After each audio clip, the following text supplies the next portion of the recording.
In a deep dark gorge underground, above one of the buildings in the Vistula, there is a mysterious and mystical atmosphere. The guy is annoyed. He is worried again, though he has repeatedly asked this woman to stay away. But she stubbornly ignores his remarks. In his hands, the guy holds a stone bowl in which he rubs some substance. Suddenly, the woman leans and touches her finger. Dipping her finger into the thick red liquid, she holds it on the lips, saying that it is a real pleasure. The indignant guy sharply pushes her away, without explaining the reasons, too angry to hold back. The girl falls hard on the cold soil, and the inhabitants of this abandoned place immediately pay attention to it. With a calm but harsh look, the guy reminds her that it is a healing ointment, not sweets. His name is Dr. Lee Juan. In his thoughts, Lee only sighs. It is useless to explain something. She will still forget. The woman, lying down, laughs at his words. It's really a damn place. The monsters, crippled by the fate, as if exhibited in the horror museum. The guy does not understand why he should rot here with them. But suddenly something changes.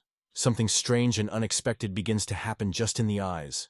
One of the monsters suddenly roared on all the gorge, excitedly shouting, "I did it!" He pressed the girl to the ground, shaking her arms, laughing in her face, muttering that he wanted to do it and see. She, not understanding what is being said, begged, "Stop, no need." The monsters were just mocking the moments, enjoying the moment. Their laughter echoed, mocking her despair and helplessness. Lee Huan knew well, all this is just an illusion, a false performance. So he tried not to respond and focus. He quietly continued to crush the medicine with a stone stick, squeezing outrage. Once at a time, he repeated, "It is not real," but his patience cracks. Not standing, he sharply grabbed the mortar, and with all his strength rolled down the head of the freak, who was bullied by the girl. There was only one voice in Lee's head. "This is not a person, but a pathetic fake. It will not allow this." He stood up without hesitation for the girl, hitting the freak so that he twisted and could not understand where the blow came from. The giant from the crowd was angry. Threatening, he shouted that he would kill Lee because he enjoys the teacher's affection and would surely tell him about this incident. Hearing the threats, Lee Jawan asks the freak with contempt, "Who did you imagine yourself to behave like garbage and think that you are allowed?" From such words, the striker was not aware. He did not expect Lee to dare to oppose the system, and also to despise the teacher himself. But suddenly everyone was silent. Someone whose presence immediately changed the mood in the air. In a white dress that emitted authority, a stranger strictly asked if they were tired of making a mess. It was an assistant master. He turned to Van's brothers and sisters, the teacher calls them. Hearing this, Lee is a little Spanist, and the crowd immediately exploded with mockery. The beaten freedom was glad. They say, Lee will finally receive on his merit, and this time he is definitely the end. But the hero only looked coldly at all these monuments, as if evaluating every look. The girl pushed him roughly, they say. "Do not take time. Go, take punishment." Lee sighed heavily, hoping that he had not been real himself. He urgently needed to calm down, but the annoying girl was not behind, constantly poking his elbow, feeding even more. Suddenly he grabbed her hand, looked straight into his eyes and asked sharply, "What do you want from me at all?" In her palm there was some liquid wrapped in a piece of paper. It looked strange and a little disgusting. She stretched with a smile, saying, "You don't want a sugar?" The liquid flowed on her fingers like a scene from a horror movie. Lee thought for a moment, but curiosity won. He took this strange substance from her hand. The girl began to lick her fingers from that sticky mass, repeating which teacher is good, and how perfectly would be if Lee would conquer. The atmosphere was full of mystery. 2 students were stepping in a dark stone route, heading to their teacher, as if to another dimension. The guy walked silently, focused and exhausted. His body was covered with scratches, and fatigue and hidden sadness were red in the eyes. A bright magical outbreak broke out of the depths of the stone oven. The flow of purple and purple light cut the air, creating a tense aura. They approached the stone column on which the teacher sat. His posture was calm, as if he had long been expecting this moment. The girl, barely restraining the excitement, lay with fear and turned to the teacher. Her voice trembled, though she tried to hold herself in her hands. The teacher leaned on the column, slowly stood up, and with a gesture invited them closer. Magical energy was still flowing around him. Returning to the students, he smiled with a creepy smile, showing his sharp teeth, and said that he had been waiting for them for too long. The students looked at him in silence, the views filled with tension and expectations, not knowing what to expect next. Suddenly, the teacher flew into the air from the column, as if he had wings, and in an instant he was behind them, landing silently. The guy shuddered. He was disoriented and noticeably frightened, not having time to realize how the teacher was behind. Without hesitation, the teacher grabbed the girl behind her neck. She did not have time to get rid of the surprise, confused with his sharpness. With a terrible force, he threw it up, right on the same column from which he just flew. And strange, she seemed to enjoy it. The teacher exploded with a loud laughter, stretching his mouth in grimace, showing his horrible beasts. In one movement, like a magical vortex, he flew to the column again, leaving behind an energy trail. The girl was lying in a blood puddle, as if falling into a trance. Her body trembled, and in her eyes, anxious pleasure. Looking quietly, she whispered that the teacher was very good. Her voice sounded strangely gently in such a situation. The air was squeezed from tension. The teacher with a curved face was staring at a girl who was tied with bloody magic threads. With a blessed expression, he watched everything and ordered the stove to ignite, as if it were a ritual, not a torture. The guy stood below, stunned. Everything around seemed crazy, and he did not understand where he got. His eyes were wide open. Blood splashes flew on his face, and he still didn't know to run or stay. Two teacher assistants with predatory smiles leaned over the cauldron, from where the thick, boiling, dark red liquid raged. This liquid slowly flowed into the mysterious container, around which the magical energy that compressed air was vibrated. Closing his eyes, the teacher took a deep breath of the aroma. Not only the magical spirit was heard in the air, but also something suspicious, misleading. Looking closely at the flames that burned a red glow, he turned to the boy, reminding that he had heard the abusive words in his address. His gaze became cold and evil, and he once again asked if the guy really called him a piece of shit. The guy lowered his eyes, looked silently. Neither the word nor gesture, only the depressed silence. The teacher exploded. He shouted with madness in his eyes, demanding an immediate answer, as if he had disrupted the mask from the hypocrisy. The guy was stripped of amazing energy. He was not moving, as if he were fossilized, surrounded by an invisible magical shell. With his eyes closed, he trembled, not knowing what to say, because he understood. Everything that was happening is woven from lies. Suddenly, he was thrown into the air. An unknown force picked him up, twisted in the air, and he shouted at horror. Chaos prevailed in the room. He barely opened one eye, afraid to see something worse. But gathering with his forces, he opened both eyes, and gradually began to understand what was really going on. He lay tied with straps on the bed. The arms and legs were fixed, and somewhere near the drip. Finally, awareness hit like lightning. All this was only a spooky dream. In fact, he is in a psychiatric hospital. A massive building, from which passages of conversations came from the windows, was rising high above the cloudless sky. It was a psychiatric hospital where the young man was on treatment. Although therapy did not produce any results, the guy began to think about something important and dared to share it with the doctor. The doctor, with a tense look and anxiety in his eyes, sat silently, trying to carefully catch every word of the patient. The guy tilted his head, his voice trembled. He spoke about his sister named Van. With a trembling in his voice, he confessed that in his last vision, his teacher brutally dealt with Van, tore it into pieces, and used the body to create some elixir. The doctor silently recorded every word, wondering the incomprehensible plot of this terrible history, which was not invested within the boundaries of ordinary imagination. The guy lowered his eyes on his own hands, asking the doctor to explain what these hallucinations actually mean and how they affect his mind and heart. Dr. Lee, sighing, put his hands on his knees and answered calmly that it is not necessary to look in this sense. It is more important to pay attention to the duration of the visions and the state of his psyche. The dark shadow flashed in his gaze. The guy clenched his lips gloomfully and, his eyes swelled, leaning over the edge of the bed. Dr. Lee was already at the exit, but he looked around and added, "You do not need to remember these visions. Everything you see is just a lie, an illusion that has no power over you."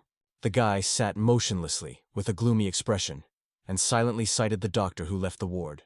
Already standing at the threshold, the doctor added, "Every time, when he is in a new vision, he should be guided only by logic, not emotions.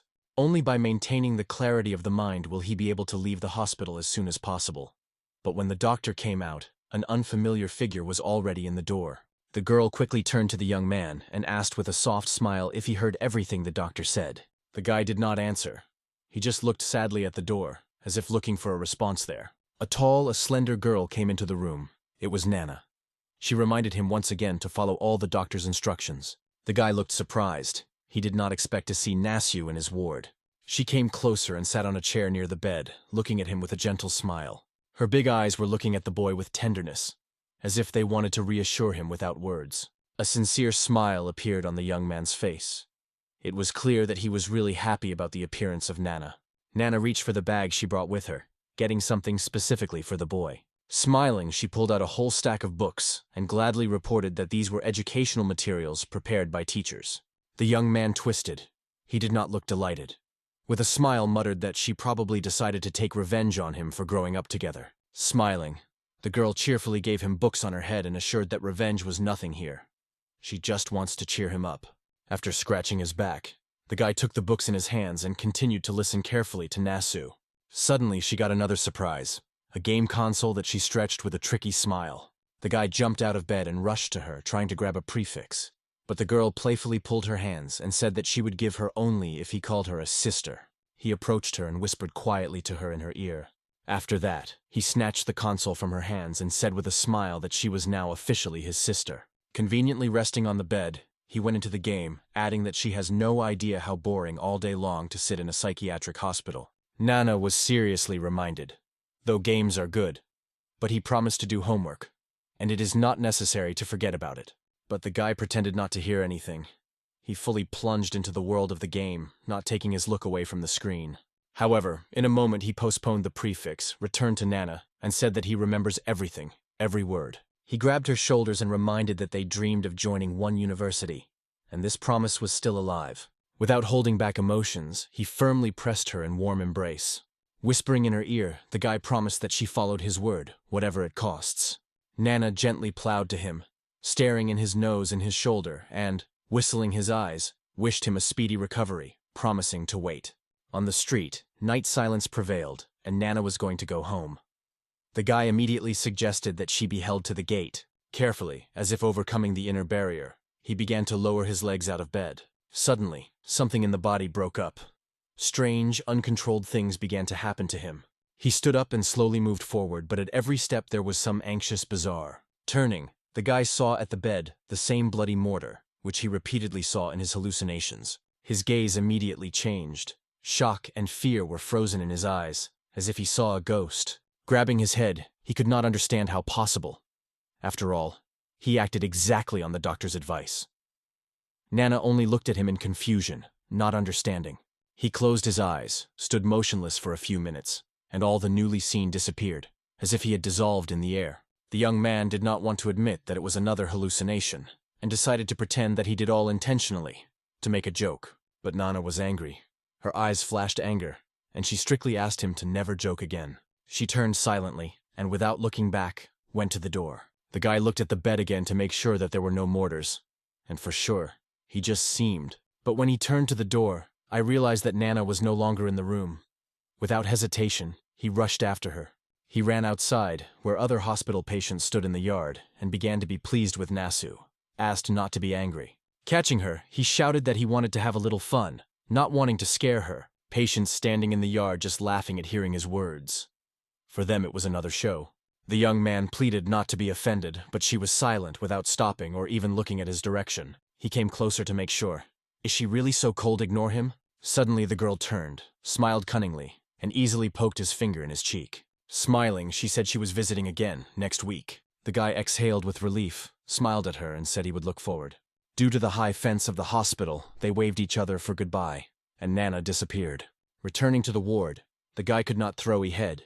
He was convinced that he really saw that bloody mortar. He tried not to believe in bad, but did not release anxiety. Does his condition deteriorate? After all, he had to recover as soon as possible to enter the university with Nana. Only the doctor gave hope, the best in his business. Stopping in the middle of the corridor, the guy with a despair raised his hands to the ceiling and shouted as he was all over.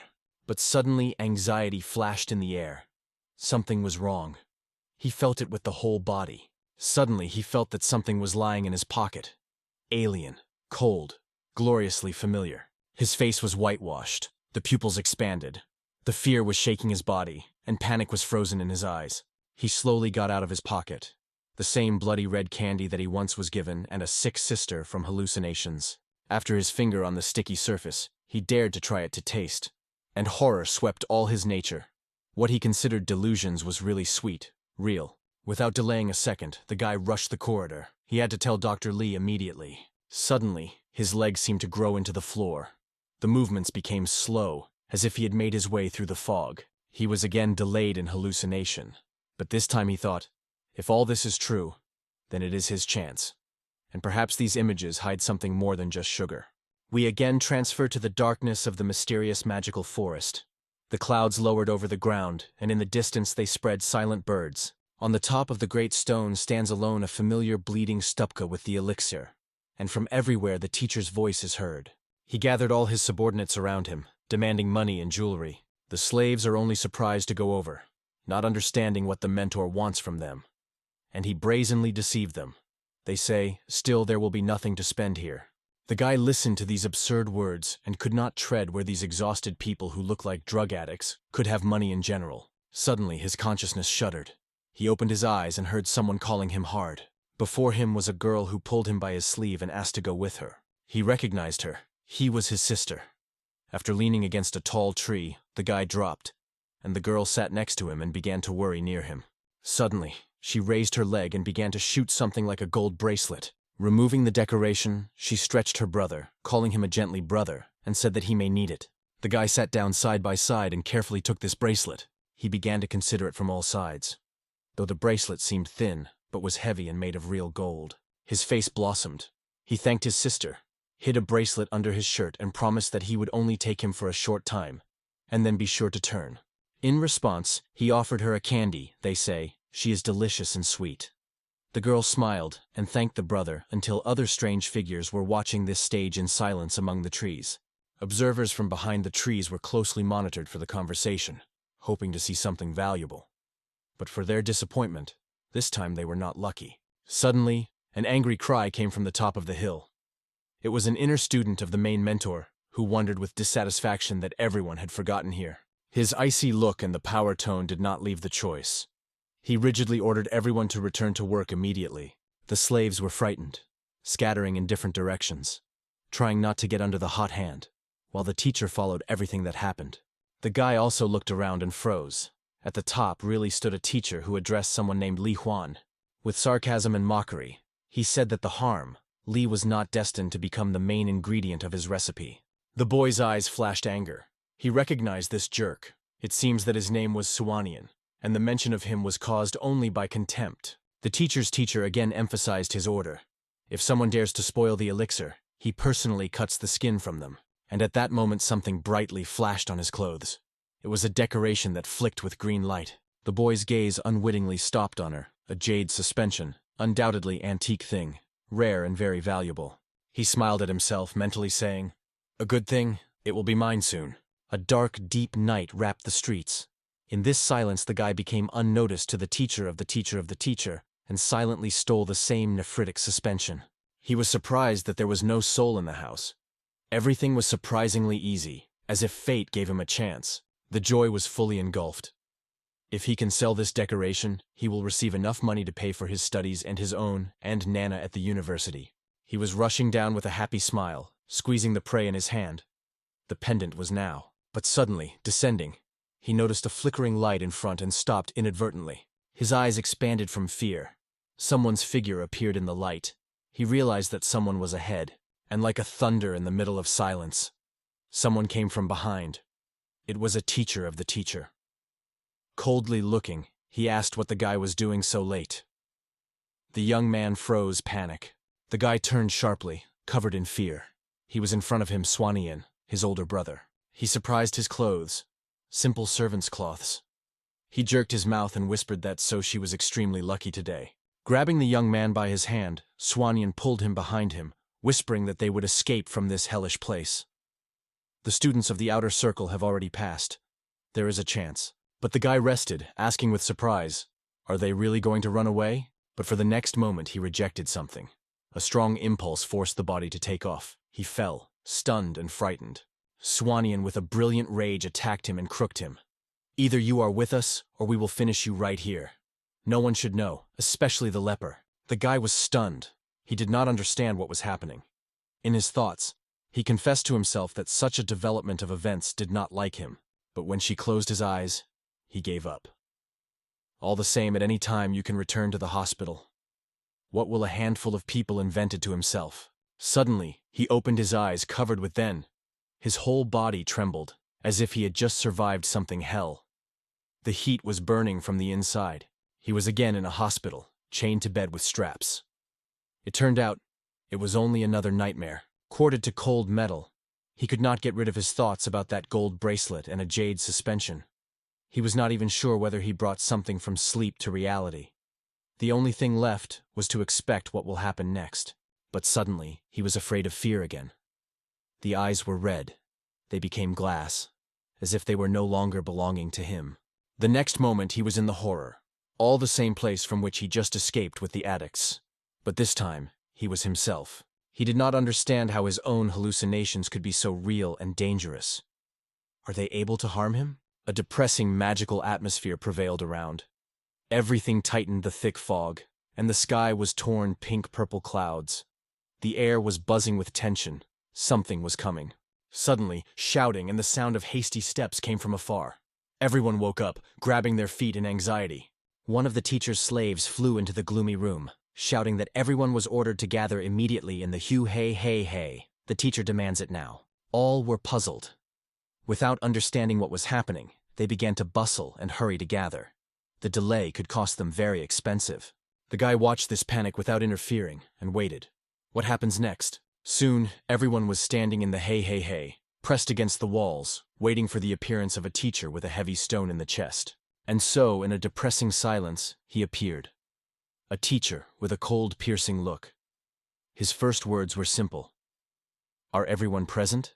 No one moved. Everyone stood like Doug, fearing even a breath to make a louder breath. Everyone guessed that this old man thought something again. Suddenly, his voice thundered.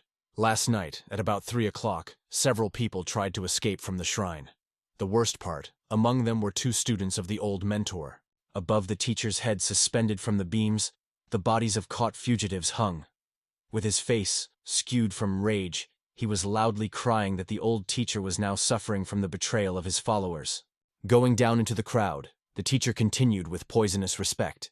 At the school of the immortal mountain of Sishan, there are clear rules, only hard work, and every mistake will be punished strictly. The traitors were raised just below.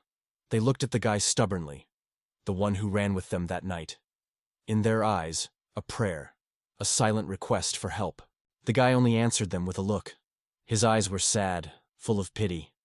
He regretted that they were caught, and knew that everything was already decided for them. A spooky, suffocating atmosphere hung on the street. The teacher, falling from the rage, stretched out his hands, and all those present engraved the purple, pulsating blood threads. His face was distorted by horror and anger. He gave the command in a loud voice, "Open!"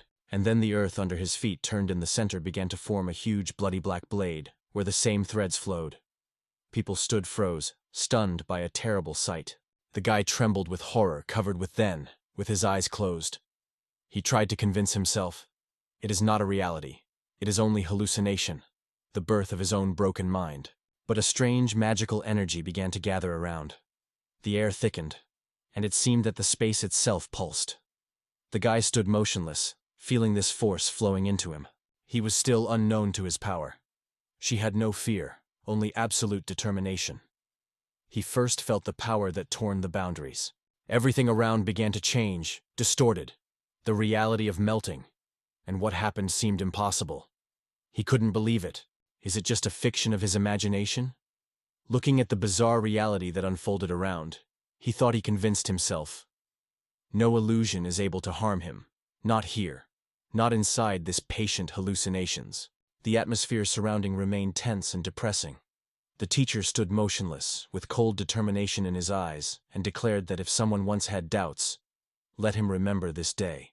His slaves listened in silence, with fear in his eyes and heads inclined down.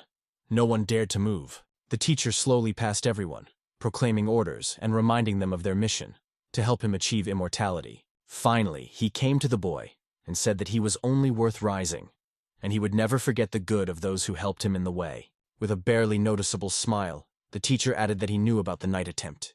He knows that the traitors called the boy with him. but he refused. Why? The guy was silent. There was only one thought in the head. All this is only the fruit of his ill imagination. Hallucination that does not deserve any reaction. He looked at the teacher, and every feature of his face became less real. Everything that surrounded him is the illusion, the mana, the fiction, and suddenly it was swept by a wave of power. He realized to fear nothing more. There was a determination that burned from the inside, but the teacher suddenly grabbed the guy by the top and, squeezing his head, said praise for not betraying or escaping. The guy, staring his eyes, did not understand what it was about. But the teacher added that he considers him a gifted young man, and from now on he appoints him a great master. He will be responsible for the composition. These words sounded like delusions. The guy could not believe that he had just become a warehouse. His status rose sharply, but only because many others have died today. The teacher added that once he is now a student, he needs a decent name. From now on he will be called Swanian. The guy smiled noticeably. He knew a real Swanian had just died, and now he was put in his place. Suddenly, the teacher threw the boy with a small bag that died in the air. "What is inside? You will last for 10 years, he added ominously. Inside the bag lay 5 magical zill created personally by the teacher. If used regularly, they are able to give the power that can save life. Returning to other wards, the teacher added, "To resist the path of the mentor is in vain, but anyone who helps him will receive a decent reward." The guy kept the bag in his hands and thought with horror, did these potions really be made of people? But suddenly everything disappeared before his eyes, and he was again in the hospital. On the bed lay the same decorations and bottles with potions that the teacher gave him in hallucinations. He sat motionless, staring at these strange things. The next step, he thought, will check the authenticity of the golden bracelet and a jade suspension. And if the jewelry is real, then perhaps potion is not a fiction.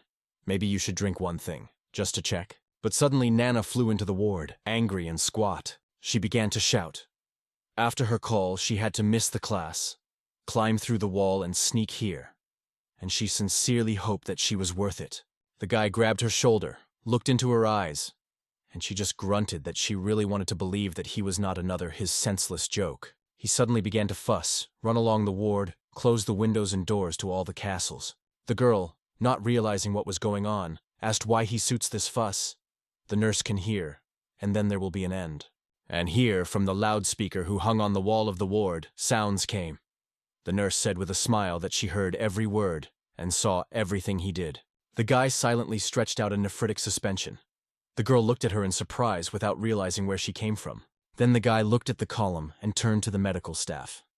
He asked to stick less in his business and better take care of the intensive care unit. Nana was still holding the pendant in her hand. Her face was surprised. She could not understand what she was and where she was, but he sharply asked her to remain silent and just listen. Squeezing his fists, he began to tell everything. Everything that happened to him in the last few days. A few days have passed after her visit. The guy was sitting alone on the bed, depressed and confused. No one believed him. Even his parents believed that he was crazy. Tears slowly flowed from his eyes. Everything he was hoping for is Nana. Only she could listen to him. Only she had to believe. Suddenly, the loudspeaker in the ward again had votes. The nurse reported that a girlfriend had come to him. The guy immediately raised his head to the column. His heart was killed faster because he recognized his voice. It was Nana. Smiling, he rushed to open the door. Her return was a real miracle for him. But there was no Nana door, only the hospital guards who hastily ran past the ward. The guy asked confusedly, "Where are they in a hurry? What is happening at all?" The owner of Zhao, one of the guards, sharply ordered him to close the door and not go beyond the ward. And then he added that the old man fled again. If he suddenly sees him, he should immediately inform the staff. The guy was only curled. How old people, this fee, was the infirm man, managed to escape from the intensive care unit. But in a moment, he rejected these thoughts. It was more important for him to see Nasu. The sun was shining on the street, but the gloomy walls and tall hospitals were just depressing. He was not pleased with the sky or warmth, just the thought of meeting. And so, he went beyond the horn of the hospital. Nana was waiting there. She immediately began to say that she learned the truth about the jewelry he gave her, her voice trembling from excitement. The jade suspension was incredibly ancient and valuable, worth more than 400,000. The gold bracelet was also real. Juan grabbed his head, as if something in him clicked. Everything happened exactly as he felt. A wide smile appeared on his face. Not because of wealth, but because he realized he is not crazy. He lifted Nana in his arms, circled her in the air, and shouted loudly that he was not crazy, and laughed as if he had been breathing for the first time. Then they went to the alley for two. Juan was on the elevation and his gaze glowed. He asked Nasu if I was ready to become a young, rich lady, with a smile that had everything: happiness, freedom, and hope. Nana was annoyed by his words. All this beacon about a rich life. She twisted and without resting called him a fool. She firmly said that she didn't need any money. She only needed him, alive and healthy. And she asked, let her promise that he will not quit treatment for these meaningless fantasies. Otherwise, she will no longer help him. The joy instantly disappeared from his face. Grashing seriously, he was quiet, but he promised he would not leave treatment. But suddenly, a dark ghost shadow flashed behind them. With frantic force, she flew to Nasu, pushing her. The guy and the girl did not have time to understand what was happening. Nana shouted at a surprise. The figure of the old man with a fierce malice knocked the girl on the ground. He pressed on her, causing pain as if healed. Juan immediately recognized him. It was an old man, the same who fled from the department, and he shouted as if hung, without thinking. The guy rushed to the attacker with all his strength, crying that he would immediately release Nasu. But the next moment he felt a strong blow. He was thrown away as if a doll. In a few seconds, both Nana and Juan were lying on the ground on different directions. The old, swore and crazy, left traces of their cruelty. The guy shouted at his last strength, demanding that he immediately stopped mocking the nano. And suddenly, as if lightning, his mind broke out in his mind, about the magical elixir who gave him the teacher in hallucinations. Nana lay, trembling with pain, eyes filled with tears. She did not understand if Juan was alive, and whether he could stop this horror. She looked, not believing her eyes. Juan got something and put himself in his mouth. What does he do? What is doing? He still dared. Drinking potions. And at the same moment his body swept a wave of inhuman energy. Powerful, wild, uncontrolled. He changed. He became a priest. Dark. Ominous. The old man looked around and frozen. What he saw was not in the limit of understanding. Juan rushed at him at incredible speed. He grabbed the old man. His fingers tweeted like steel claws, and with such force he pressed him to the ground, which in one movement crushed the head of the old man just with his palm. In the same second, the whole face was torn into pieces. Blood splashed all over, pouring the ground. And Juan stood. He warned. He asked to stop. The boy's face was filled with blood. Eyes were empty, like dark force. An alarming, almost blissful smile was frozen on his mouth. The idea again flashed in his head. He warned. He asked to stop. The guy did not understand that he was doing again. He saw massive, heavy chains that clenched his body. It was not taken to bed as before, but to a cold stone wall, thick metal shackles and belts. It was no longer a ward, but a camera for particularly dangerous patients. He tried to explain to the doctor that it was only self-defense, that he only wanted to protect Nasu. What was the old first attacked them? But the doctor looked at him with a rigid, indomitable expression. In his opinion, it was more like murder than self-defense. He asked how he was able to cause such severe pain to a person. After all, an ordinary person is simply not capable of such. The guy was silent. He looked at the doctor, not knowing what to say. He lacked words. Then the doctor warned, before answering, let him think well. He hates most when patients try to lie to him. Quartered to the wall, the guy didn't know what to do. Will someone believe in the miraculous elixir he drank before? He closed his eyes and tried to focus. It was necessary to answer. At least some. The doctor again turned to him, strictly asking if he heard what he had just been told. But suddenly the doctor noticed something strange. The guy stopped responding. His gaze became empty and the body was tense. The guy no longer heard a word. He plunged into his hallucination again. Lying on the floor in a bizarre delusion, he whispered to himself, getting here is also a kind of way to solve the problem. The place he got into was imbued with magic and darkness.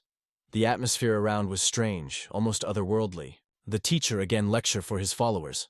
They sat around, listening to him with genuine attention. Subsequently, the teacher addressed one of them, a student named Swanian. He listened carefully when the teacher ordered his eldest brother to become his mentor. After all, the newcomer only joined the temple and has much more understanding. Siwana himself sat nearby.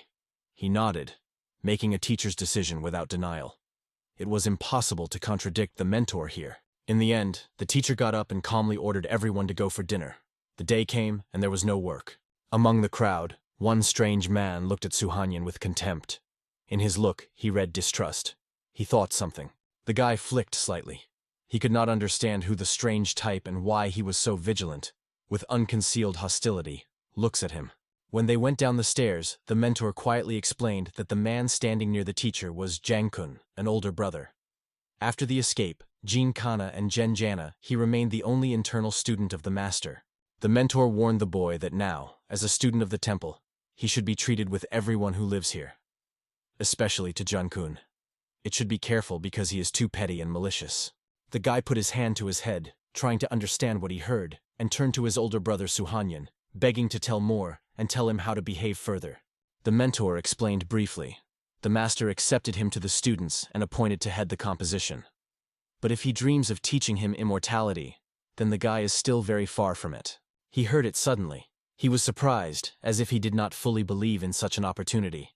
In the impulse of joy, he grabbed a mentor by his shoulders. In his eyes, a hobby was burning.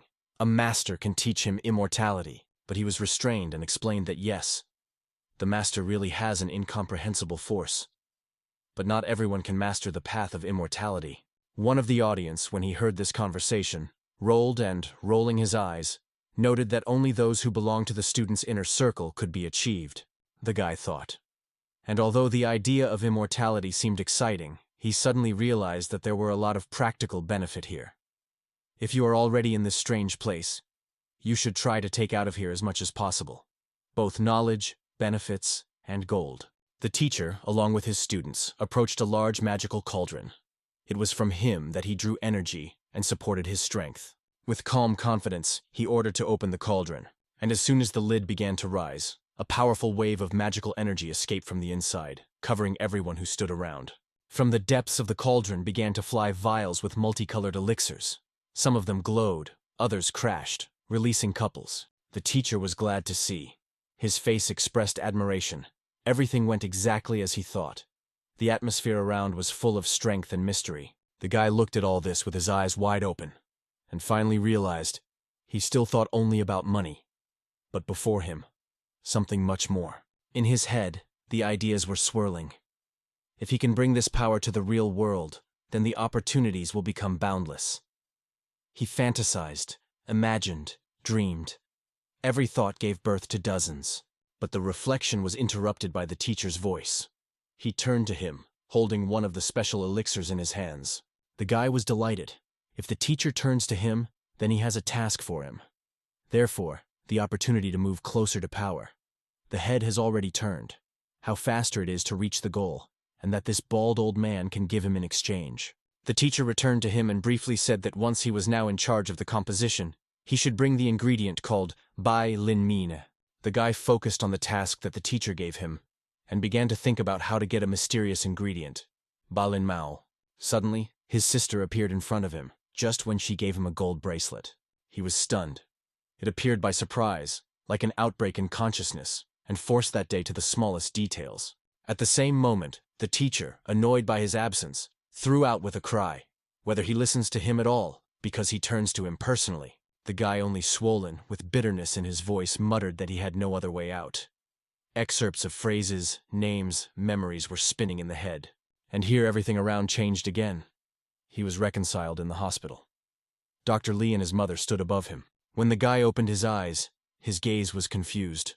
He did not understand how his mother was here, and why a doctor was standing near her. The mother gently stroked her son on her head, replaced by a bandage, worrying about him. But the guy smiled gently and reassured her. They say, everything is well. He does not feel pain. Anxiety was glowing in her eyes.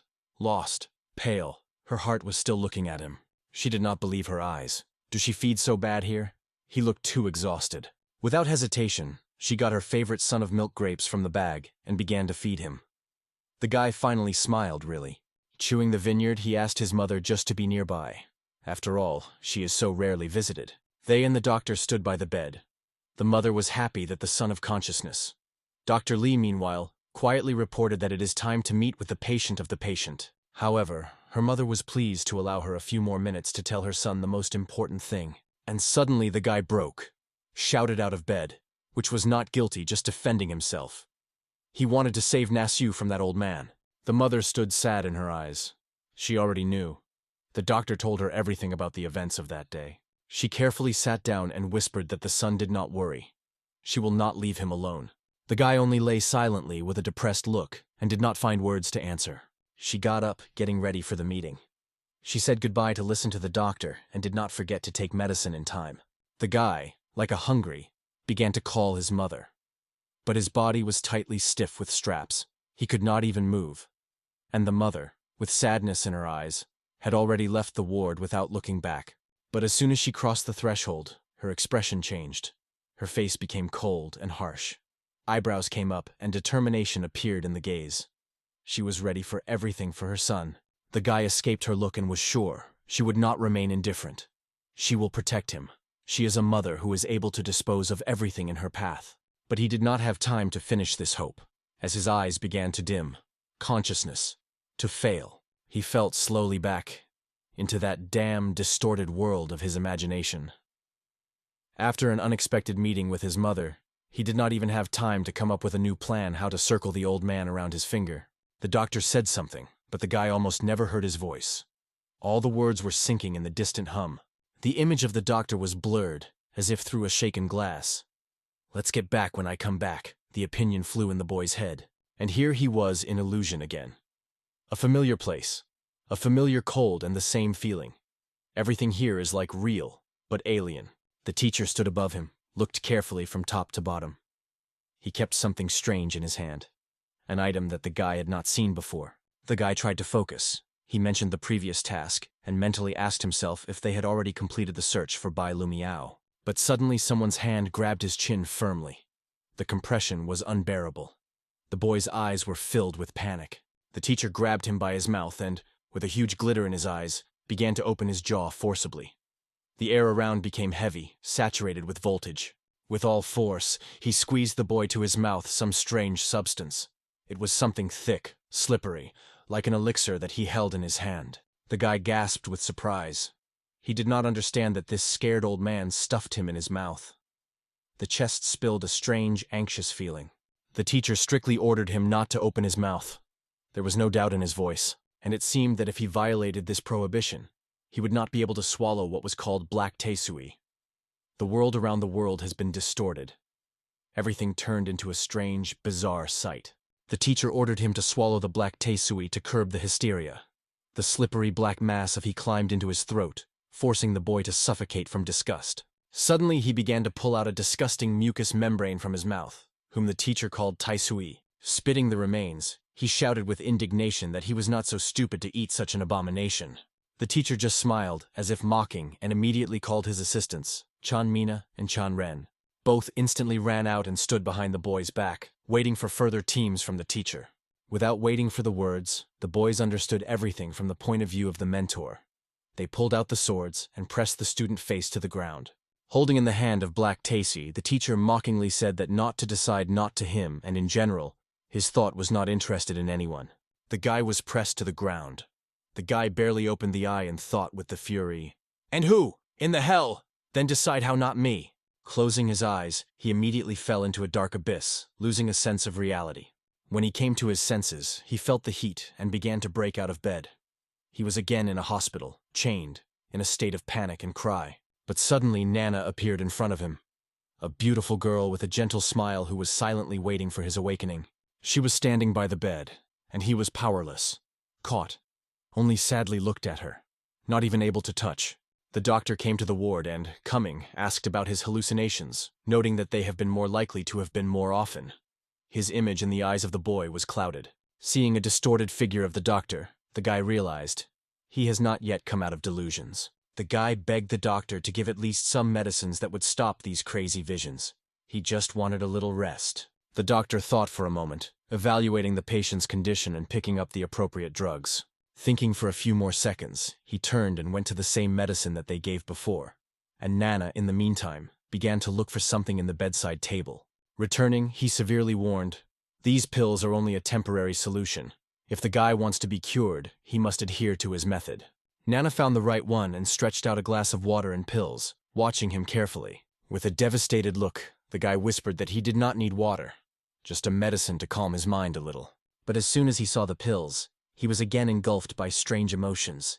He grabbed them as if he had again got into hallucination. Taking the medicine, he finally calmed down a little. He felt as if he had returned control and was safe for a moment. Nana, puzzled by him, asked alarmed that he saw in that delusion.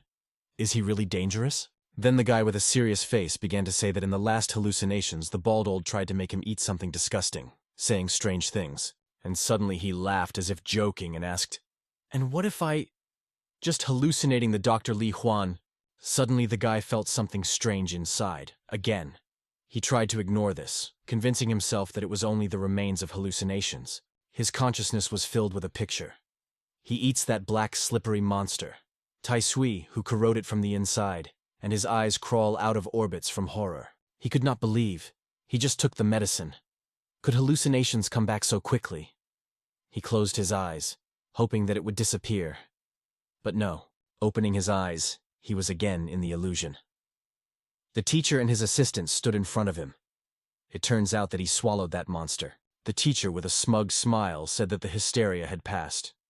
He recalled that the Senhen temple does not tolerate the lazy, so the guy should appear on a monthly basis, for treatment. Depressed, he leaned to the ground. Inside, the disgust was scattered. He did not believe that all this was real. What? How is it his real life? Before the eyes, the past flashed. Warm moments with Nano, when life still had a taste, and everything seemed real, not curved. He slowly raised his head to the sky, could not accept that the reality could be fake. Everything inside shouted, "It should not be true." The guy felt a slippery, suffocating creature, slowly sliding on the throat. He was convincing his fingers into his neck, trying to pull it out of himself, and only one thought in his head. He does not want to believe that Nana was only an illusion. He fell to the ground and began to cough. Black mucus from his chest burst out, along with some thick liquid. He gasped, trying to realize what was happening to him. Suddenly, a ray of light appeared in the darkness that enveloped him. Before him put the image of the girl, gentle, warm. He lifted his crying eyes and saw her. It was Nana. The heart squeezed. He pleaded with her to stay, not to leave him. His big eyes, full of tears, looked at her pleadingly. He did not want to stay again, but the girl's figure began to melt in the light of heavenly height. She dissolved, disappearing with every moment, and the guy only watched it. When he realized that he was losing it, he broke down. He shouted in full voice, as if it could have stopped inevitably disappearance.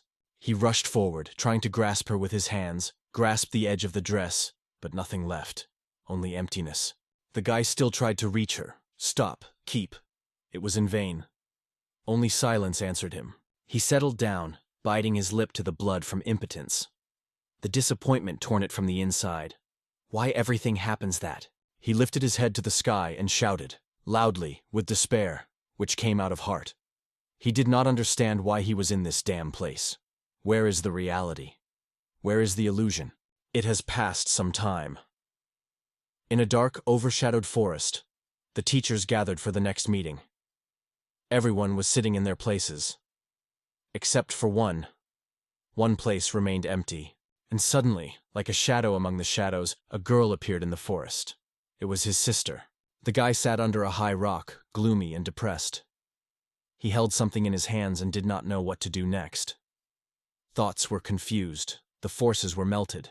His sister approached him, silently stretched a roll with pies. She saw what he looks and knew. Today he ate nothing. She was worried. In the hands of the boy lay a jade suspension. He did not understand how she was with his sister. Where did she get it from? The girl answered calmly. He himself gave her this suspension. He insisted that she would take her with her.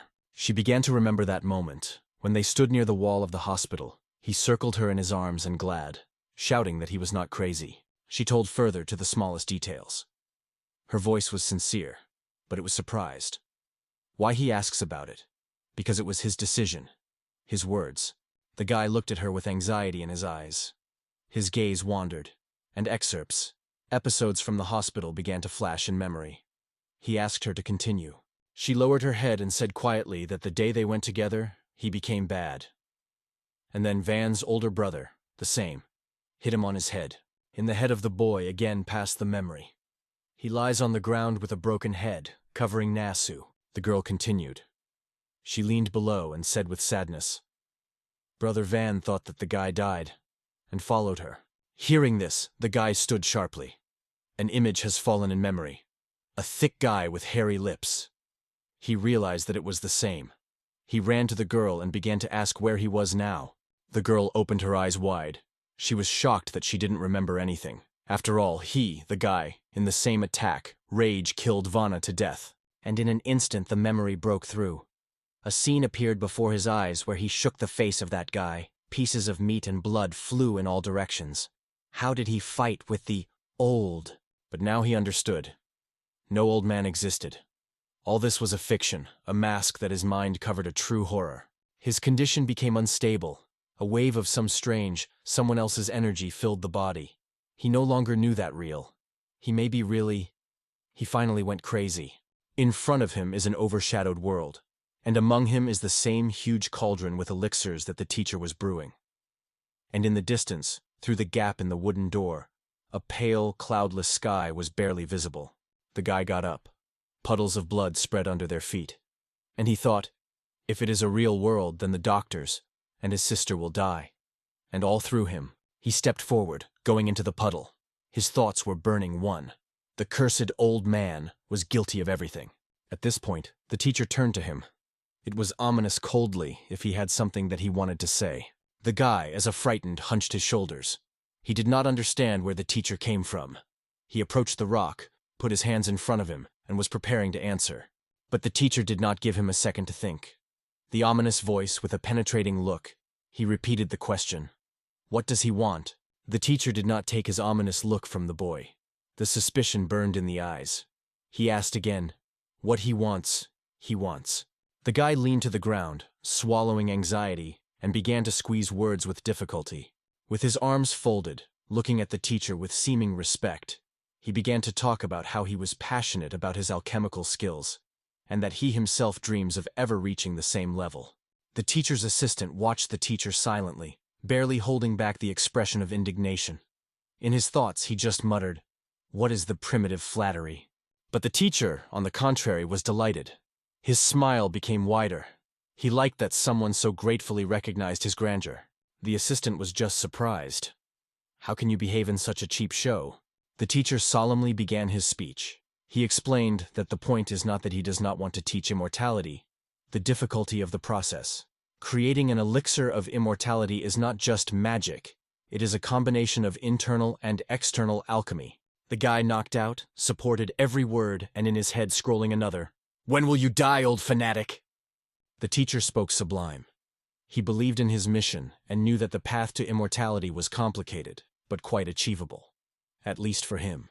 He was delighted with his own ideas. He asked his students if they knew why he was able to become immortal. The guy with a fake admiration was waiting for the answer, as if a disciple before God. But the teacher was just whistling, tightening the pause, as if he would enjoy the moment. He was in no hurry to reveal the secret. One of the students could not stand it and shouted indignantly that if the elixir is not prepared now, it would be late. Time is floating. The teacher stopped his theatrical speech, raised his hand, and ordered to start. The teacher's assistants returned to Suanian and asked to immediately bring the medicines that were instructed yesterday. But the guy stood, as if he were scared, not understanding what it was about. One of the assistants began to stretch his finger, reading that because of his hysteria yesterday he never fulfilled the assignment. He did not bring Lum Yao. Because of this, the alchemical work of the teacher was torn. Meanwhile, the teacher continued to talk about the importance of the quality of the ingredients, the accuracy of the time of cooking elixir. Every mistake can destroy the result. Then he strictly ordered the guy to execute the order immediately, saying, "You will still understand anything." The guy remained in an inconsistency. He realized that the situation with the same Linmin was never decided. Without it, they will not be able to continue. The atmosphere around was straining. The darkness hung over the whole hall, and in the fire of the alchemical furnace were already waiting for the next step. The students, hiding behind the stones, watched silently. They no longer believed in salvation. Sooner or later, everyone will have to die. In the meantime, the guy was approaching. For Lin Mao, and it turned out that Ba Lumiao is not an ingredient, not a thing, but a beautiful girl, his own sister. The guy silently asked her to go with him. The girl, curled up with her eyes down, did not resist. She silently made his decision. The guy had already turned, but heard she called him. He turned. Pain was red in his gaze. They went to the teacher. Along the way, the girl begged, if she manages to survive, let her send her message to her relatives. He listened to her silently without turning her head. And she continued, through tears, whispering that her family lives at the foot of the Nuzin mountain. But the words barely broke from their lips. Her mouth barely opened, her lips trembled, salty tears flowed on his cheeks. Her body trembled with fear and powerlessness. Her eyes blushed, and his voice was barely holding on. She asked only one thing, to convey to a family who will not be able to take care of them in old age. But the guy did not look back. His voice was cold. She had little time and he will not be able to help. The girl froze. She did not believe that she was heard from her brother. Her eyes expanded from shock. He slowly pulled a heavy knife out of his sleeve and, without looking at it, strictly ordered, "Get undressed." She looked straight into his eyes, weeping, trembling. All her body is despair. She did not recognize the one who stood in front of her. Meanwhile, the teacher was already preparing to create a magical elixir of immortality. And the guy, without letting her hands go, pulled the girl to the altar. "I brought the medicine." He threw it cold. The teacher glowed with pleasure. His eyes shone. The order was executed. The victim was delivered. But at the same moment something changed in it. He seems to be crazy, excitedly praising his student. His movements became sharp. He had already extended his hands, pulling his medicine. The atmosphere around thickened as before the storm.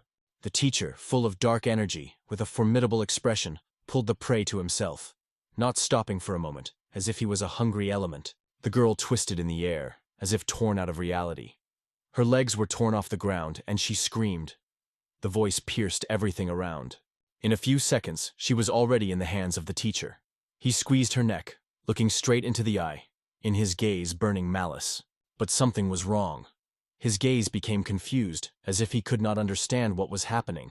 Her legs hung in the air, with wounds. Blood was dripped on them with dust on the floor. The teacher kept her neck, and anxiety appeared in her eyes. The ingredient changed. Its properties were no longer in line with the expected.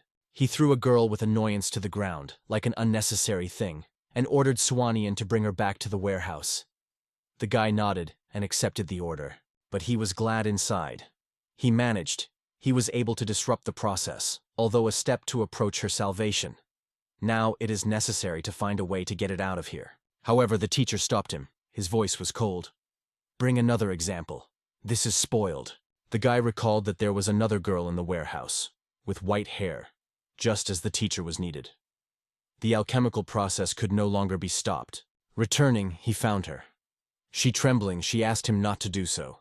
She begged for mercy, said she didn't want to die. His sister stood on the side, crying, closing his face with his hands. Her body shuddered from the sobs. At this time, the teacher has already begun the ritual of creating an elixir. The floor was filled with blood, pierced by a metal odor. He called Swanian closer, that he would observe how true immortality is created. But the guy already understood everything. There will be no salvation here. Every day a new elixir, a daily new death. He will not be able to save either his sister or others. The brilliant elixir emerged from the cauldron. The magical liquid glowed with a sinister glow. The teacher stretched him as a reward for loyalty. The guy thanked, nodded, and a single plan was already formed in his head. This is his last chance to save others. He held the elixir in his hands, standing next to the teacher. His gaze was omitted, but the thoughts were burning. He decided everything. The teacher, standing above him, ordered the elixir immediately to drink, until he is still hot, until his force was scattered. But the guy has already changed. Ancient spirits seemed to be in his eyes. He no longer trembled. He was full of anger. There is only one thing left. To kill your teacher, to put an end to this horror and save everyone. He gathered all the forces and swallowed the elixir. Instantly everything inside broke as if his viscera was burning inside. His body covered the heat. Smoke escaped from his mouth. The throat of hell, as if poured hot iron. The teacher watched this scene with pleasure. With a calm tone, he said that the student should go and relax. He warned, "The elixir is extremely powerful. The body takes time to fully accept its strength." Smoke wrapped everything around. The guy nodded back.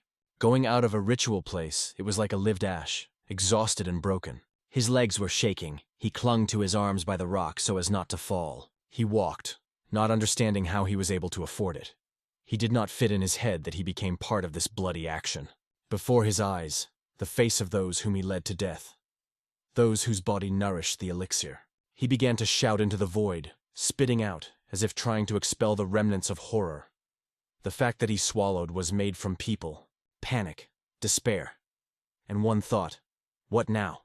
How to destroy a freak that drinks others like water. And suddenly, someone's hand touched his shoulder, warm, familiar. It was his sister. Her voice trembled. She asked if everything was fine with him. The guy didn't answer. He looked down into the ground, as if trying to hide from himself. She understood, and she whispered, "Don't blame yourself. You didn't have a choice." They stood silently in the midst of stone chaos. Exhausted, devastated, he could not even lift his eyes. But suddenly the girl reached for her pocket. Her eyes were serious. She looked at him and asked quietly, "Do you really want to overcome him, teacher?" The guy looked at her in surprise. He did not understand what it was about. What did she think? The guy suddenly covered the girl's mouth and pressed her to a cold stone rock. If someone hears them, everything can end with a disaster. But she just smiled quietly and whispered that all was well. On this day the owner is on the market, so he will not hear anything. He was surprised to browse his eyebrows. He first heard this name. The owner? Who is it? And behind him were the students of the teacher. They watched silently. Everyone knew. When he came, he was always someone's soul. Some of them will not survive this day again. The guy heard whispers. And he knew that now everyone was considering him an accomplice to the teacher, another performer in a ritual death. He firmly grabbed his sister by his hand and hurried to pick it up as far as possible from this place. It was too dangerous here. And all the students were shocked. He went without even choosing a victim. It was the first time. They and the girl went out to the roadside of the temple, where it was quieter. The guy immediately began to ask, "Who is this owner?" She explained quietly. "The owner is a creature that cannot be seen or touched. His presence is like breathing of shadows." Her grandfather said, "Only high-spirited can be addressed to him. But the 1st and 15th every month, he returns to the big fair." The guy listened carefully and felt his thoughts began to crystallize. So, in these 2 days, the bald head, a teacher, cannot control every corner of the temple. It was extremely important. But the girl suddenly stopped. She looked at him seriously. She did not believe that he was really able to kill the teacher, but he really wanted it. There was nothing left but the desire to break it into parts. Seeing his determination, the girl nodded silently. She made it clear he could rely on her. She is ready to help. But suddenly, the rustle on the side. Someone else was around. They turned frightened. They were sure that only the two were here. There was a guy with a soft smile. He stretched them with pies and said that he had never had a name. So you can call him Simple, Goal. He came closer, unfolded his hands with warm pies, smiled sincerely. And the guy and the girl just looked silently, not realizing that it was a wonder. The girl with a cold, distrustful look frowned. She clearly did not like that someone listened to their conversation. But the guy who called himself Gova denied all the accusations. He said he did not eavesdroop. He just accidentally heard the last words of Sister Bai. He came only with the hope that the older brother Lee would be able to protect him. The girl and Lee did not believe him. The distrust was frozen in their eyes. But Gova begged him to give him a chance, saying that he considers Lee his ideal. The guy listened silently. He became interested. Were these words sincere? And how could a group of those who still believe in something? He looked at Gova and asked directly, "Are you not afraid of me?" But Gova just laughed. There was no malice in his laughter, only understanding. "Nonbada. I know that you do it just because otherwise." Lee nodded briefly. He allowed him to stay, but warned, "If you regret, it will be only your responsibility." A few days have passed. The boyfriend and knight considered the plan of murder of a person who absorbed so many elixirs that it became something inhuman. But he understood that the three of them could not cope, and every day he, with a stone face, brought a teacher from the next ingredients. Every time a new victim, he was tormented by wine. He remembered the last words of everyone who he sent to death. They remained in it, cutting away the soul from the inside. He gave these people day after day, and the teacher was glad, praising, considering him an exemplary student who performs every puff. The teacher was satisfied. He said with a smile that in the sect good work was rewarded, and mistakes cruelly punished. The guy listened without believing in what he heard. The teacher promised to teach him to cook elixirs personally, and start, with the manufacture of blood elixir. The teacher's assistant looked at the boy with contempt and alertness. He felt something wrong. The teacher, inspired, continued to share the recipe. Although the formula seemed simple, it warned, it could not be underestimated. This recipe for immortality was taken from the Book of the Inhabitants itself. The teacher continued to dictate the recipe. The guy listened carefully to every word, trying to remember. He even wanted to write it somewhere not to lose any details. 120 grams of pure stone, 100 grams of janana diaper, 250 grams of a round sieve, said the teacher without stopping. It was almost third night. And that meant only one thing. It is time to perform the rite. The guy was sitting, but forced himself to listen further. The teacher said that this elixir is a shrine. It should be cooked over low heat, praising as a deity. Holding a smooth stone in his hands, the teacher added that at 6 in the morning it will be possible to open the stove. Then the elixir will be ready. The guy sighed with relief. He has no strength or thoughts. He looked at his own sleeve where he wrote down everything. I wrote the recipe on my robe, he said to the teacher. He only closed his eyes in response. A single word, only intense silence. Finally, he opened one eye slightly and grunted dryly to close his mouth. His annoyance became increasingly obvious. When the guy dared to ask the teacher to check the entry, he just flew in the forehead. The old man pushed him off his feet. Everything happened suddenly, without any warning. It looked like an outbreak of unreasonable anger. The guy lay on the ground shocked. He didn't understand. For what? What caused this rage? His face was filled with blood. The tension was growing. The guy couldn't get off. He lay like a slave. And with horror he realized, the teacher did not even look at his records. So, it's not in them, but how he behaved. And then it came to him. For all morning classes, for all days in the temple of Qinfeng, he did not see any written scroll, any calligraphic symbol. The teacher turned away with a face skewed. And here the guy came a terrible question. Maybe this old man, just illiterate? He was still exhausted and tried to understand. If the teacher was not able to read, then who then read him a book of herds, whom he told without end? And here his foot appeared near his face. Together with her voice. From Swanian did not expect such. It was a teacher assistant. He conveyed a message. The master decided to pass on his knowledge of the holy book. It meant the guy really liked. But the guy, when he raised, denied. He knew that the teacher sees only an obedient student in it. And even if he conveys all the knowledge, he will not stop it. He rose, clenching his fists. He still had to survive until he could change everything. But so far, he goes on. Prepare ingredients for the next elixir. Suddenly, he felt a sharp blow to his back. The world around flashed with golden light. Jen Kun, the older brother and assistant of the teacher, as a fallen, rushed forward, as if he broke out of the chain. The guy fell to the ground again.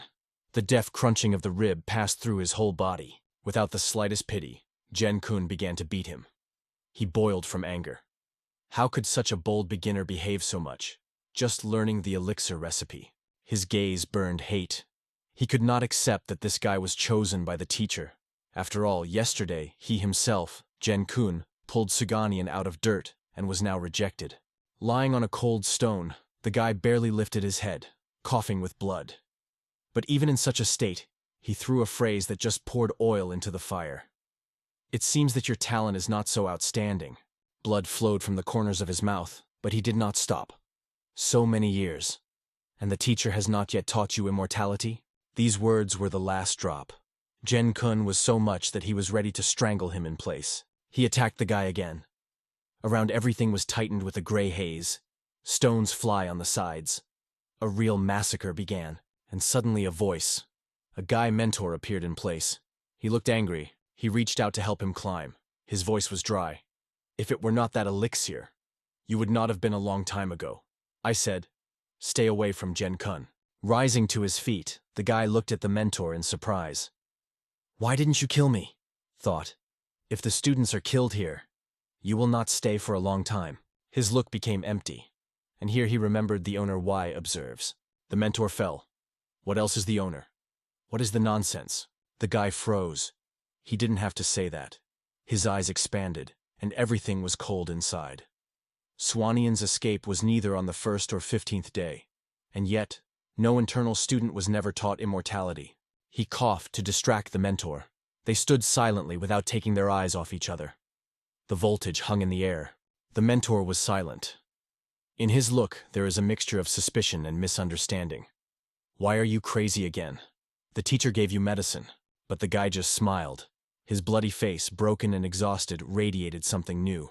Not fear, not obedience. Quiet, threatening determination, and silence. After all these events, the guy decided to approach Jen-kun. He wanted to talk about the owner Yu. The expression of his face gave everything. It was obvious. Something is coming. And this time it will not do without consequences. Soon everyone gathered for another study in the teacher's hall. The guy did not participate. He secretly watched Jen-kun, who humbly, as a template, continued to study the science of immortality. It seemed to him that Jen-kun was not so greedy. But everything changed on February 15th.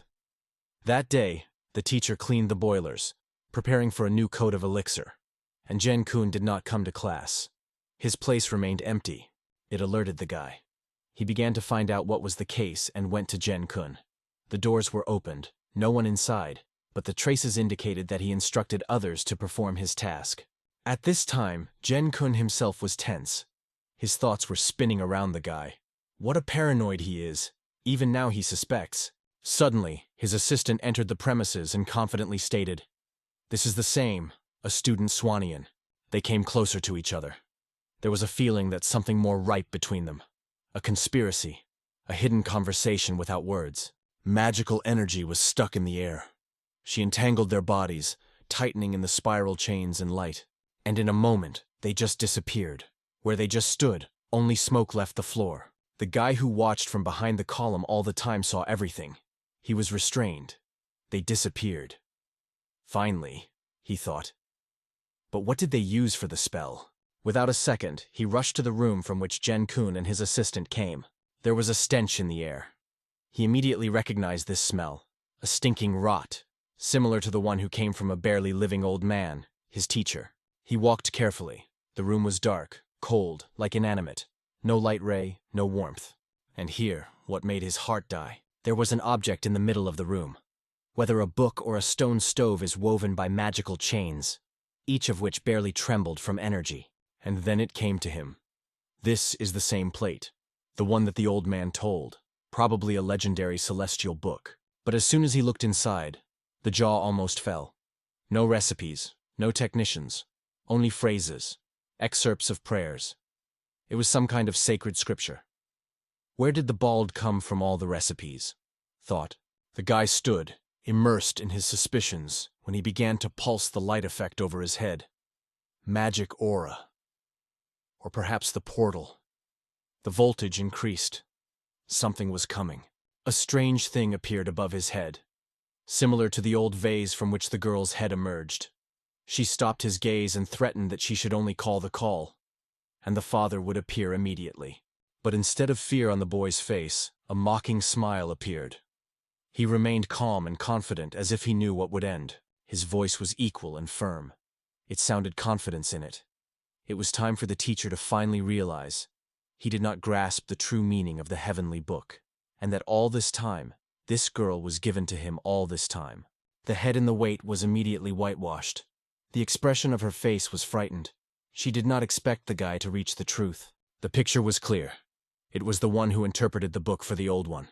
All this knowledge, all formulas, was not his achievement. The guy stood with cold confidence, putting his hands, and the girl pretended to be. She denied her guilt, explaining that her father had to read that senseless text. In her words, there was a disregard for the truth. She was not afraid that the old man would know the truth. He still could not read and believe any word. In the look of the boy, the disgust. He understood that it was she who created the formula of the elixir that took human lives every day. She did not deny. Smiling, she confessed that she was the only thing she remembered from that book. That is why she told the father this recipe. She knew that the use of elixir did not kill, otherwise she would never wish her death. Her only fear was that if a father learns the truth, he would decide that she has no value anymore.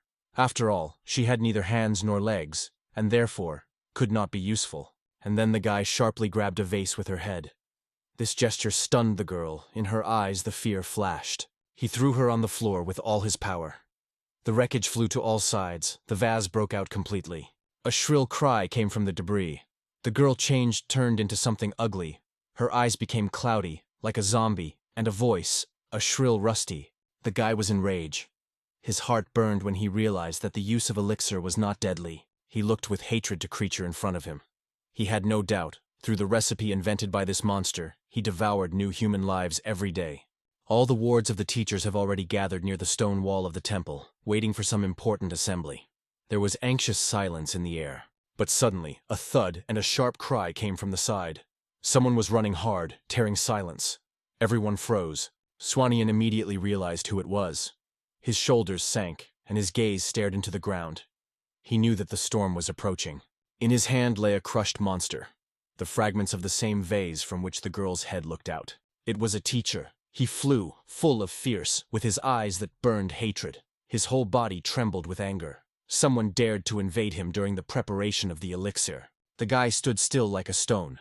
Other students had no idea what happened. Chaos prevailed, but no one confessed. The teacher was silently past the ranks of the students. He decided, if no one is recognized voluntarily, he would make everyone answer. Going to the first two, he demonstratively held his daughter's ugly head. His voice was cold when he asked where they were at the time of the incident. One of the students, trembling with fear, gave out an explanation. According to the order, they guarded the gate of the temple together with a friend, a Vat Ren. The teacher looked at him with a steady, passionate look. The guy of sweating, as if every word could be a sentence. But the explanation sounded plausible. Believing them, the teacher turned his gaze to the rest. His eyes were sliding on his faces, as if looking for a guilty among stone masks. Then he approached the mentor Swanian. He was completely disoriented and frightened, began to stutter, unable to give a clear answer. He spread his hands, trying to explain something, but the words stuck in his throat. And at that moment Swanian understood. He would be the next one. The whole crowd froze. The students stood still, like statues, wrapped in a light haze of fog, which was clubs over their heads. Only one of them behaved restlessly.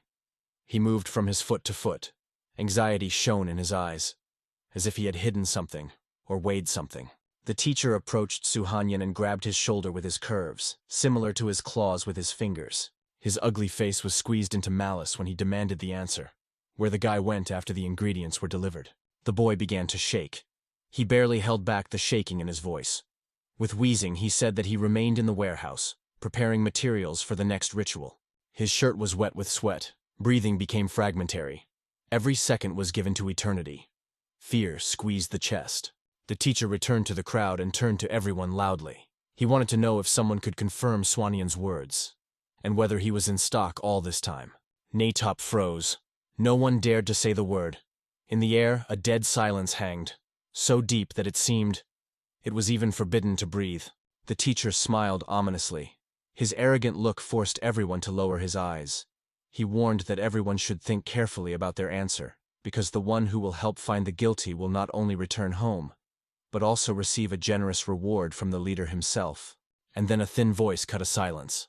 A blonde, a boy's sister. She confidently confirmed that Lee was in the warehouse all this time. Her eyes trembled with fear, but the voice remained clear. She swore that he could be guided by him. The teacher looked at the girl. The expression of his face changed. He did not understand how she could at all be guided by him. Her courage brought him out of balance. He turned to the crowd again, as if looking for a confirmation. He needed to hear at least one word, at least another proof. And then, the same troubled guy whose behavior had previously raised suspicions made from the ranks. He ran forward as if he had broken through, and said that Swanian did not appear in the warehouse at all. At this point, the girl was whitewashed. Her voice seemed to go out inside. She did not know what she would end, but she had already felt something went wrong. The guy froze in place. His heart was crazy. He felt a sentence with every second. Teachers' assistants were looking at each other. Everyone was reading horror in the eyes. Everyone realized that there would now be a real nightmare. The teacher still squeezed the remnants of a broken monster in his hand, the fragments of his curved daughter's head. He stood motionless, as if he were fossilized. The tension was thickened, and everyone just guessed what storm he would release for the next moment. The boy from the crowd that suggested Suhanyan was glad. He sincerely believed that he helped the teacher to expose the guilty. In his heart, the hope was rewarded for it, and allowed to return home. But it was not a second as the teacher broke into a cry. His face was blood and his eyes were fierce. He squeezed the bloody fragments in his hand and exploded with anger, because Swanian really brought him ingredients from the warehouse that morning. The guy who expressed him suddenly faded and kneel. He understood everything. The end is already nearby. He began to worship the teacher, praying for a mercy. He said he only wanted to help, only sought awards without having evil intent. The crowd stood in full silence like a dawn. None moved, did not rush a word. The teacher's gaze stopped sharply on another student's. He felt everything inside with fear. For the next moment, something warm and sticky struck him in his face. It was a slap from the blood. He was thrown aside, his heart was scratched. The teacher looked in the eyes of the young man. Something did not give him rest, as if this student had concealed something. In his pupils there was a crazy brilliance. He remembered. It was this guy who smiled when he was a falsehood about Swanian. The teacher exploded again in fury, now to him. His cry pierced the crowd, forcing even the strongest teeth with fear. He approached close. The guy trembled. His face was covered with sweat. He could not stand this hellish look. Not holding back himself, the teacher grabbed him and threw him on the ground. He fell, begging for mercy, assuring that he was not guilty of anything. And then, frightened, the guy began to poke his finger on a friend nearby. In his voice, panic heard. He shouted that all this was put on Jen-kun, and that it was he who forced him to lie. These words were stunned by Jen-kun. His eyes expanded. He did not believe that he had just been betrayed. In intense silence, he escaped sharply. His face was half covered with a black mask, but it was visible through it. It was shocked and covered with sweat. The atmosphere is aggravated to the edge. The teacher slowly turned to him. His gaze was a wild, filled bloody anger. He did not believe, but everything came together. Is this really Jen-kun? And Jen-kun, not saying a word, rushed forward. He rushed straight to the teacher. He got something out of his clothes. Looks like an artifact. He threw a few words into the air. All this has now become obvious. Only Jen-kun was able to remove the protection from the rooms. But the young man continued to run as if he wanted to snatch something, to have something before all finally destroyed. The teacher pulled out of his pocket a strange object, a round, slightly glittering coin that emitted a spooky aura. He kept her in front of him, as if a symbol of the indictment. His voice thundered. A stranger was not allowed to wander him with impunity. The coin easily flew up in his fingers. He played with her, as a tool of fate, waiting for the moment. In his eyes, hatred when he looked ominously as the object flies down. The gesture was intentional, as if he pointed to the sentence. The coin fell to the floor with a barely audible bell. And at the same moment in Jen-kun's head, like lightning, the thought flashed. He saw this coin before. She had a connection with him, with something deep and forbidden. His eyes expanded from horror when he saw the teacher lifting his leg, and slowly, with pleasure, crushes the coin into dust. The next moment, Jen-kun's body began to crack from the inside. He collapsed to the ground. A shrill sobbing escaped from it. His extremities were twisted, rushed, burst like a puppet that got into a meat grinder. The whole crowd of students was stunned, as if hypnotized. No one laughing or moving or intervening. The girl in the shadow shuddered. Her look was chained to the ebony scene. She was standing as if Doug, heard with horror. The guy, looking at all this, felt the cold on the spine. He knew. He predicted it. It was the result that he imagined in the worst dream. What remained from Jen-kun was no longer reminiscent of a person. It turned into a bloody pile of meat, which was powerlessly crawled in a puddle of its own blood, saying the words of repentance. He barely moving, he pulled up to the teacher's feet. Through the torn lips, words about the victims. 2 brothers, who died to save him during a punitive battle. The teacher looked from above. There was no drop of compassion in his pupils. Magical energy was circulated over him, as if the universe himself recognized him with a cruel god. Jen-kun was pleading. His voice became weaker. He prayed for forgiveness, though he knew it was useless.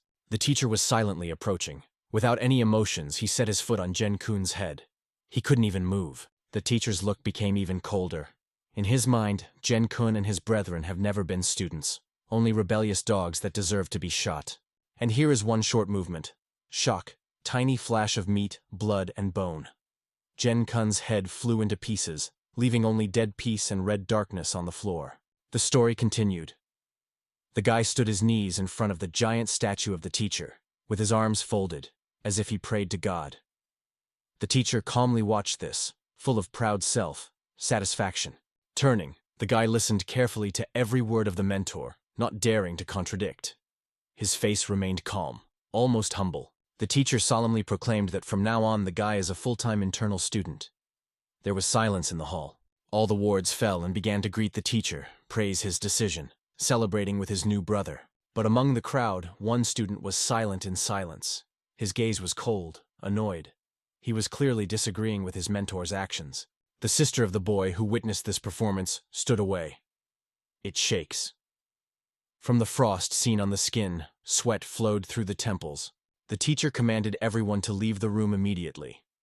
Only Suhanyan was allowed to follow him. The guy, without denying anything, followed the joyful anticipation. Finally, his moment came. He was convinced that this bald monster would achieve immortality, and would use it for his own purposes. They entered the main rest. In the middle of the room was already waiting for the Holy Book of Immortality, because the teacher remembered that his new student was able to read. The teacher was silently watching the book. His eyes were burning. He wanted to make sure whether the guy was a diploma, and whether he could read the written. The guy did not deny. It was true. He not only was able to read, but also remembered that it was because of this skill that the old man has gained his knowledge from another being. The next moment around the teacher began to erode energy. The air became dense, as if charged. Magic was fascinating space. The mentor focused. He began to speak an ancient spell that only belonged to him. Powerful flows of magic pierced the room, spread on the walls, the floor, and swept the sacred book, twisting around it in dark threads of energy. The spell finished the ritual. The book was unlocked. The teacher pointed to her and waited, whether his student understands what is before him. The guy took a step forward. Standing before this mysterious stone, he felt the expectation of the mentor pressed on him on each side.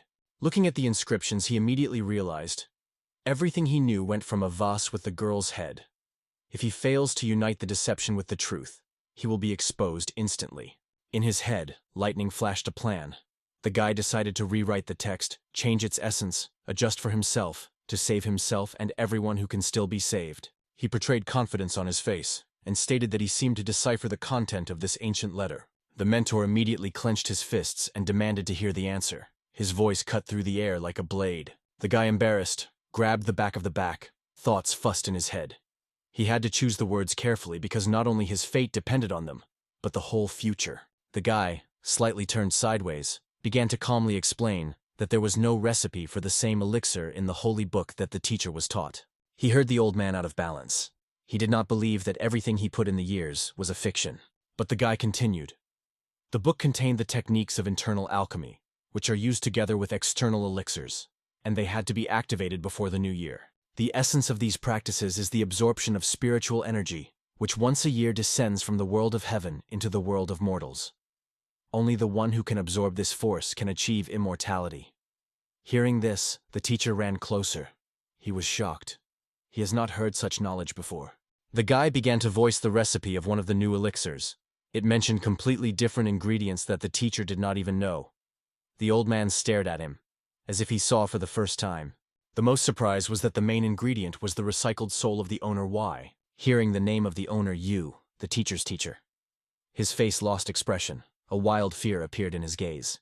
It was at this moment that he finally realized why he could not achieve immortality. The book was changed, and it was impossible to master its contents. The eyes were blood. A frantic magic wave escaped from the body. Angry, he remembered the girl from Vus. It turned out that she lied to him all this time. In anger, he swept everything in his room, glad that she was finally dead. But despite the rage, he looked at the guy with his last hope. If the girl failed to deceive him, perhaps this student will be true. The guy stood frightened, but said convincingly, he did not intend to harm. On the contrary, he sought to achieve the same immortality. The teacher went around him with contempt, studying closely whether the face is bending, whether the guy is hiding fear or lie. He went around him again, carefully with distrust, looking for a hint of betrayal.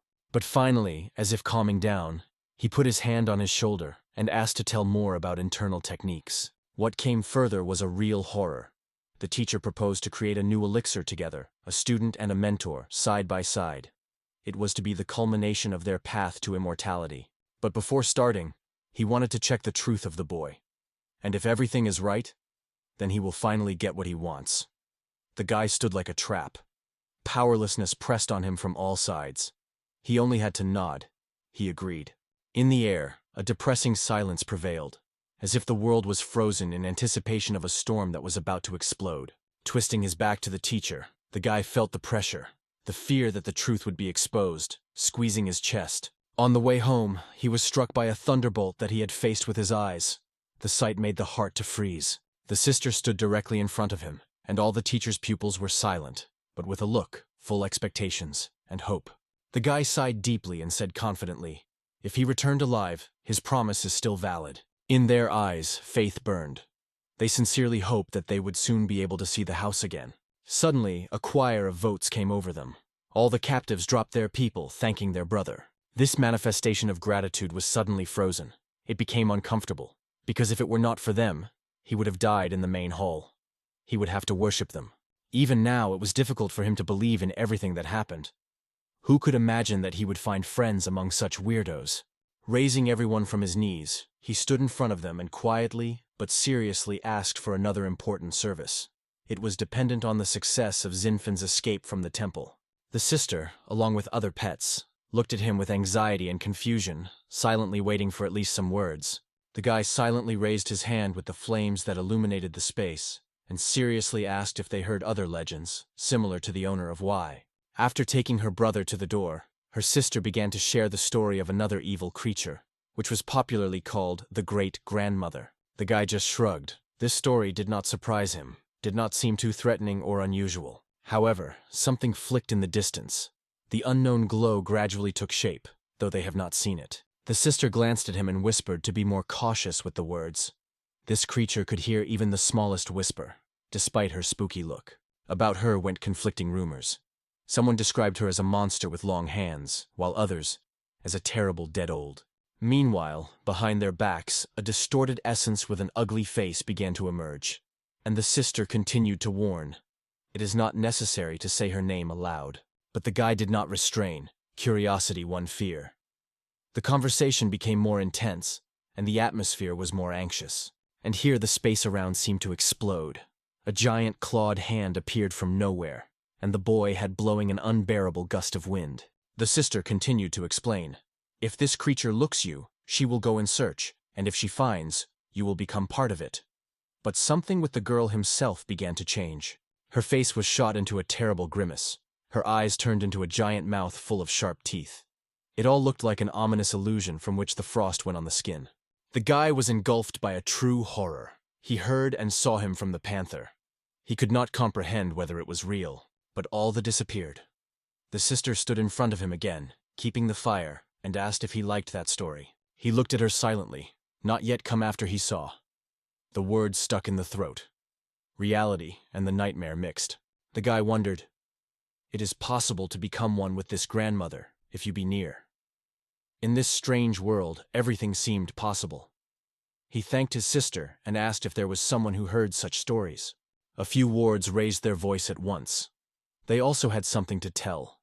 Secrets and rumors turned out to be much more than he expected. A strange boy jumped out of the crowd and started talking about people who tear their skin from children, pull the dog and train them, turning into church dogs, walking through the streets and gathering alms. Brother Lee glanced at the narrator and said strictly, "He does not need urban horrors. He wants to hear something really unusual, like the story of the owner Yu." But the boy did not give up and began a new story, this time about a creature called fish scales. He was once told by the elder in his family. It turned out that the fishery is a giant monster that appears only during heavy floods and causes panic among the peasants. The guy stopped the narrator, assuring that that is enough. The story of the fishery fee was much more interesting than the previous one he decided to take into account. But those who wanted to tell more and more, a crowd of homons, interrupted each other, competing for the attention of his brother Lee with his amazing stories. One of them even rushed to him, wanting to share another legend. That brother Lee raised his hand. Today, it will be enough. He reminded them of waiting for news and turned, getting ready to leave. The boy from the crowd still looked after him, in silence, hoping that he would have time to complete his story. But Lee no longer listened. He moved away from the crowd. Meanwhile, we are transferring to the teacher's house. Magical energy was vibrated in the air, and excerpts of holy reading came from the windows. The student read out the section on the great-grandmother and even invented the recipe, wanting to ask the teacher what a creature. But he just grunted. Don't bother. Just read. The guy stood in the depths of the room, as if in a trance, and invented a recipe. Turn 2 hearts to the great-grandmother into essence, to soak the fishery of the fisheries in 100 grams of arsenic. The teacher listened to this with increasing suspicion. Although it sounded wild, the teacher still believed every word of the student. If the holy book writes, then this is the truth. Gradually, he even cheered. He sincerely pleased the idea that if you can cook elixirs from people, then the monsters will come out even better. The magical power suddenly surrounded his hand. Why did he previously guessed such an obvious conclusion? There was a strange magical bell in his palm of his hand, and the space around suddenly tied energy. The guy watched everything that was doing without realizing what was happening, and felt that something clearly went wrong. The first blow of the bell made the ground shudder. The teacher began to beat him madly, as if he were a crushing, as if causing some other being. The guy faded with fear, thinking that he was exposed. Panic engulfed him. What did he do wrong? A magical couple began to rise from the pages of the holy book, twisting around in the dance of invisible power, and the earth under his feet trembled more and more. He stood among the vortex of energy that cut the air, filling the room with frantic magic pressure. And here, as if through the fog, something horrible began to appear in the sky. Creatures from another dimension. Flash, and a creature with 2 giant eyes and a terrifying mouth appeared over the teacher. The streams of strange energy were weaved around it into a sinister pattern. This monster was getting closer. From its appearance, the frost went on the skin, and the guy understood. In front of him, the owner Yu. He could not realize how this bald sorcerer was able to evoke such a creature with a regular bell. The guy stood in the dark room, looking at the teacher's hand. There was something strange, as if not from this world. Suddenly, he noticed how the teacher chewed something. It looked like dirt, or even rot. The spectacle was frankly disgusting. The teacher stood still until a creepy creature flew with a frantic speed, filling everything around her horrible energy field. She was circling, whispering something in the ancient language, similar to Starokiski. The words sounded unfamiliar, but anxious. Without looking back, the teacher began to say, "It is difficult to get the ingredients from the heavenly book, but it is not a problem for him. He always knows where to get the right, or from whom to pick." The student froze with surprise. It was stunned by this straightforwardness. "Can you just take it?" The teacher returned to him with a curve with a smile and stated, "No one gives anything for free. If you want, take strength." They stood in the dark room opposite each other. The teacher pointed to the bell and explained. It was thanks to him that he was able to call the owner, because this being has many abilities, in particular to find everything he needs. The teacher's gaze was overshadowed by memories. When he was 5, the old beggar took away a bun with him. And then he realized, in this world, only those who take away what they need. Over the years, he selected everything he wanted. Women, horses, silver, weapons, everything that happened in his way. Having reached the pinnacle of force, he even captured the temple of Zinfen and attracted the students, turning them into his own followers. His voice sounded like guidance. The main hall was written, "Children should obey adults." And he, as a teacher, says the truth. He looked back to the student and stated, "He tells it only because he sees the potential in him, perhaps even larger than ever." But the guy did not agree. He said he could not live, taking away everything. This is not his way. The teacher broke out. Anger swept it like a flame. He decided, a student is hopeless. Nothing would come out of it. With frantic force, he hit him in his face, shouting how little mind in his head, if he has not yet realized the elementary. Strictly pointing his finger, he taught, if you can't take away yourself, take the ally. Avoid stronger poisons. If not, act from the shadow. The guy trembled with fear. The teacher continued to press, forcing him to listen, because only he is the only one who really understands how this world is arranged. The teacher's finger was still raised. His words fell as a thunder. You can't read. You do not understand anything. You are not able to go the way of Taos. Your path is cruel and primitive. Suddenly, he turned to the holy book. Magic and rage were woven into one outbreak. He exclaimed with fury, "When I become immortal, everyone will find out about it, and everyone will regret the words that they told me." Our hero worked for a long time to improve the Holy Scriptures, dreaming of making immortality more real. He stood in front of ancient symbols that carried thousands of truths. The words about the mysteries of the earth were heard. the source of life and spiritual power. It was at this moment that he felt he approached a big breakthrough. After completing the scripture, the guy sighed lightly. The teacher all this time silently watched him from behind. The guy hoped. The old man was about to bring all the ingredients to start the ritual. Turning, he was hopeful in his eyes that it was time to start. Everything in it shouted, "Let's already cook this elixir," as if the old man could not wait. Suddenly, the teacher said in words that the guy did not expect at all, "The process is postponed. There is still time before the new year, so they first celebrate his eve." The guy shuddered with disappointment. He sincerely hoped that everything would start today. Now he was sitting at a table with a gloomy expression. It was the celebration with this older that seemed meaningless, and even in such a sinister place. The teacher ordered to serve sticks and bowls to all students.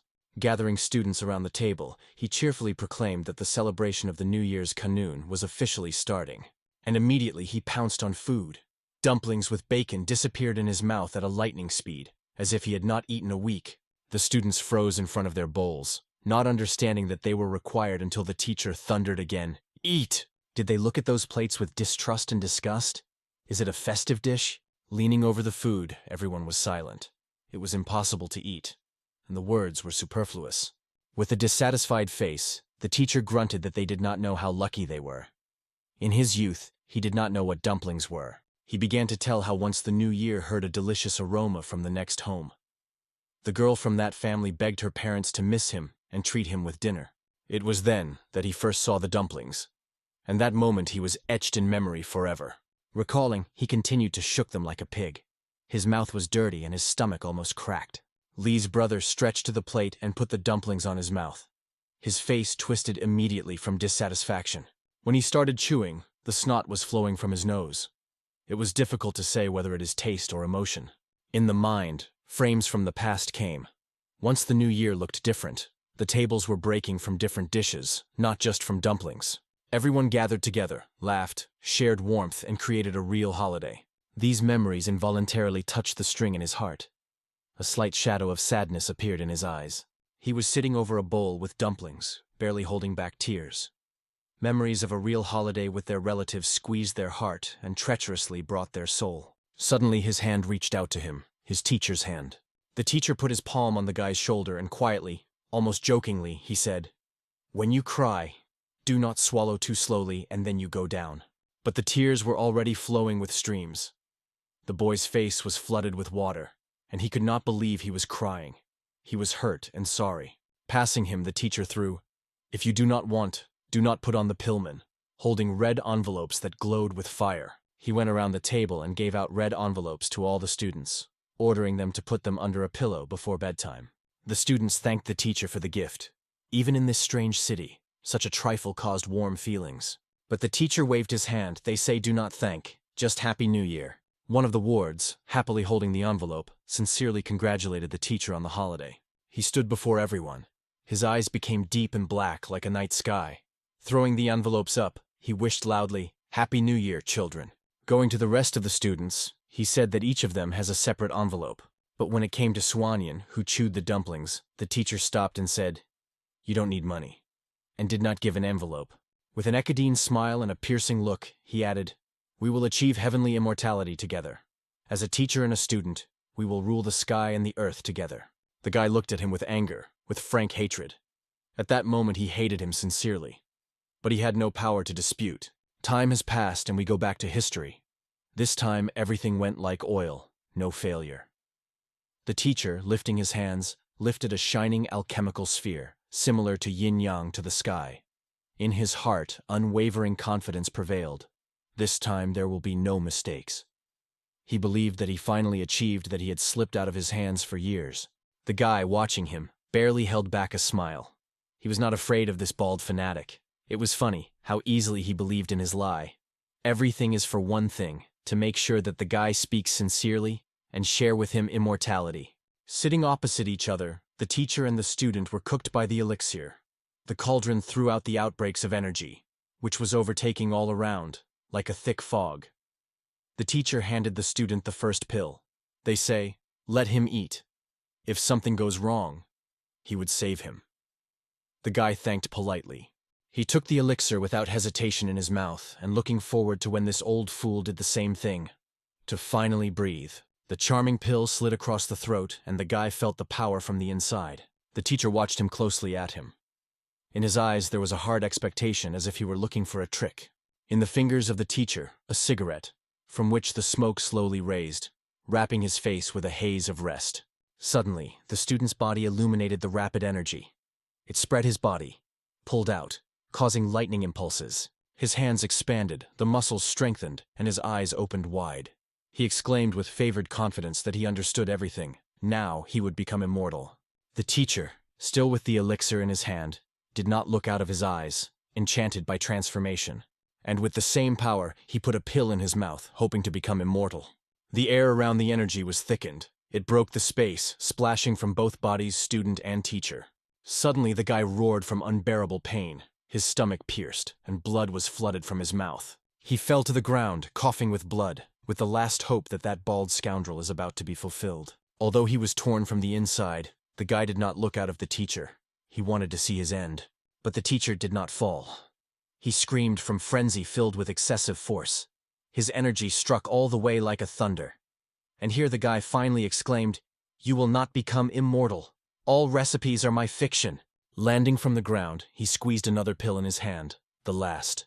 Putting it in his mouth, he declared, "Now you will only become a ghost, nothing more." His body was lit up with a new force. His eyes lit up with a bright red glow. The flow of energy came out of it, but the teacher no longer responded. Everything was burning around. It was burning. A guy covered with hatred rushed to the teacher, wishing him only one: death. At this point, the teacher engulfed destructive energy. The eyes shone with dazzling yellow light, from which the frost ran into the body. The tension has increased every second. His strength was crazy. Everything flew around, as if the world itself prevented him from achieving immortality. The guy who tried to approach was thrown away by a forceful wave, like a toy that hindered the storm. The teacher seemed to absorb space magic. His eyes were burning with energy capable of burning everything living. Watching this, the guy could not believe his eyes. It seemed to him that the old man was finally crazy about his pursuit of immortality. He lay, pressed with pain, unable to move. The abdomen was torn from the inside, and there is only one thing in thought. Why did he not bring a knife to cut this maniac throat? And suddenly a bright light broke out before his eyes. His hand appeared from him, and the voice said, "Hawan." Nana appeared in front of him. He could not believe. It was so clear. She looked so alive. He stretched to her as something divine, though he understood. It was an illusion. A wonderful lie that strangled harder than the truth. The pictures flashed before the eyes. Doctor, Nana, wreckage of memory. Everything was mixed in a kaleidoscope of hallucinations. Only the words of the doctor. "Quick! Elector! Wash your stomach!" They cut into consciousness. He seemed to be in the hospital again, but not recognizing reality, dreamed and murmured, "What is the pump?" We are all hushki. The world around turned into a nightmare. He lay in the puddle of his own blood, feeling nothing but despair and cold. The face was filled with blood. Breathing became heavier, every breath, as the last one. Someone spoke to him, but the sounds seemed distant, distant. His glass eyes saw nothing but blurred reality. And suddenly thick blood flowed from his mouth. He choked her.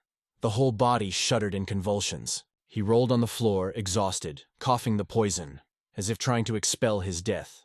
And in the middle of this horror, he had the only question: how was he still alive? How did the body withstood such hell? Turning, he understood the horrific truth. If he survived, then most likely. The bald maniac is still alive. Looking back, he is a break. Seeing horrified him to the bones. The eyes expanded. He did not expect it. He was overwhelmed by fear and despair. How is it possible? The story continued. The guy looked around and frozen. He could not believe what the old man turned into. There was a three-headed creature, with faces columns that greedily absorbed the space. Is this a heavenly force? This picture was a real nightmare. The monster had nothing human, only distorted madness. It made creepy sounds, saying that finally everything is clear, the truth was open. But it sounded like a sentence. Suhanyan stood his surrounding creature, struck by horror. He could not even move. Suddenly, he was engulfed by blood-red energy. She dispersed with a circle, absorbing it into a whirlwind of wild power. He was watching what was happening. In his eyes, fear and disappointment glowed at the same time. His gaze slid sideways. Something strange lay nearby, attracting attention. There was some cloth in the blood puddle. It is unknown what it was, but it looked terribly anxious. The guy coughed, not understanding what was feeling. Pain, devastation, fatigue, or everything at once. And then it shone. Perhaps the ball died. He bowed to the ground, not knowing how to react. What lay nearby was the remains of the teacher.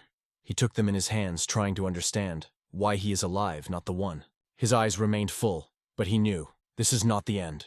And indeed, suddenly the teacher's assistants jumped out of the corner. They rushed to him with a cry, demanding the answer. What did he do? Suhanyan waved his hand in silence towards the remnants. They say the teacher was simply evaporated. Those, running in the blood and viscera, rushed to him again. But he only quit. You just came on me. That's Tuai, Swanian. The words did not work. They fled further, attacking. But the guy, quietly raising his hand, pointed to the bloody remains. His voice was firm. That's the proof of death. Before them, all in the blood against the background of a foggy curtain, he said, "All life, this fox was killed.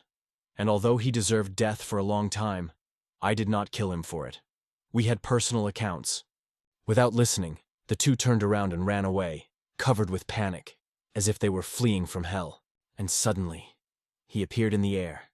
The same magical bell that the teacher caused power. Suhanyan lifted up the remains of the teacher and shouted loudly so that everyone looked. The bald Bashka is dead, and now they are all free. The prisoners froze from shock. They could not believe. Is it really his face? The same disgusting that he held Swanian in his hands? Is it finally freedom? Without thinking for a minute, the crowd rushed forward. Joyful, thirsty, they ran, feeling the burden of fear disappeared. The screams filled the space. Everyone shouted that they were now free, celebrating the new year at home. They did not want to waste a minute in this damn shelter. Sincere smiles glowed on their faces. The Basha is dead, their executioner was destroyed. The conversations were in the crowd. About the escape, about plans for the holiday, about which village. The joy united them. Swanian's sister did not hold back emotions. Now she will be able to see her home again. Swanian went ahead as a conductor. In his hands he held the bell. The same one who once caused fear, and now released them from captivity. His face glowed with pleasure. He did it. He destroyed the fox of the bar, and saved them all. But suddenly something in the aisle was shaking. A strange sound came. Everyone looked out of the door. What they saw was unexpected and anxious. The teacher's assistants jumped out of the sword, pouring on Swanian as if demanding explanations or payments. One of them stated, "If the younger brother Swanian really wants to complete the case, let him destroy everyone who is still alive from the people of the teacher, and then they will be able to pick up a heavenly book." These words were angry with Swanian. He shouted that if they were so expensive their own skin, let them come from here. The teacher taught him alchemy, but also intimidated. And none of them will overcome the warrior who embarked on the path of the sword. He turned away from the attackers, realizing all this bloody story began through one thing, the heavenly book. He acknowledged that the book does not contain any immortality recipes. It's just an ancient text, and he suggested that the brothers go with him. But the answer was sharp and humiliating. One of them cut off, "If you do not need a heavenly book, get out of here and do not interfere with us." Swanian strongly moved to the exit with his people. He cast his eyes on the brothers and said, "They go, and those who want to stay, let them stay. They will see, if needed." On the threshold, he looked around and said, "Everyone who wants to go home, follow me." And he warned the brothers, it is better not to push his nose into other people's affairs. From the outside, they were met in the morning life. The sun was rising above the sharp rocks, blue clouds floated in the sky, the trees rustled about freedom, and birds, like conductors, pointed the way home. Suhanyan was the first to step on the ground, inhaling the air of freedom. Every step is like a step into a new life. They came out of the darkness and saw the sun as high. Did they lie in the alchemical room all night? Behind the people, seeing the light, rushed forward with joyful exclamations. Their journey began home. A sister approached him. Quietly, with a smile, said, "Let's go. It is time for us to go home." But he stopped her, took off his hand from his shoulder. His gaze became serious. He gave her a bag. It contains the last words of those whom the teacher used as medicines. The order was clear: to give the guards in the nearest city, to give it to the families of the dead. The girl looked at him with surprise and sadness. She didn't understand. Did he not go back? He stood silently, looking into her eyes. What is the house she talks about when everyone is running around rejoicing in freedom? Turning, he went away from her. His voice sounded coldly. I have no home, nowhere to come back. He returned to the same gloomy room.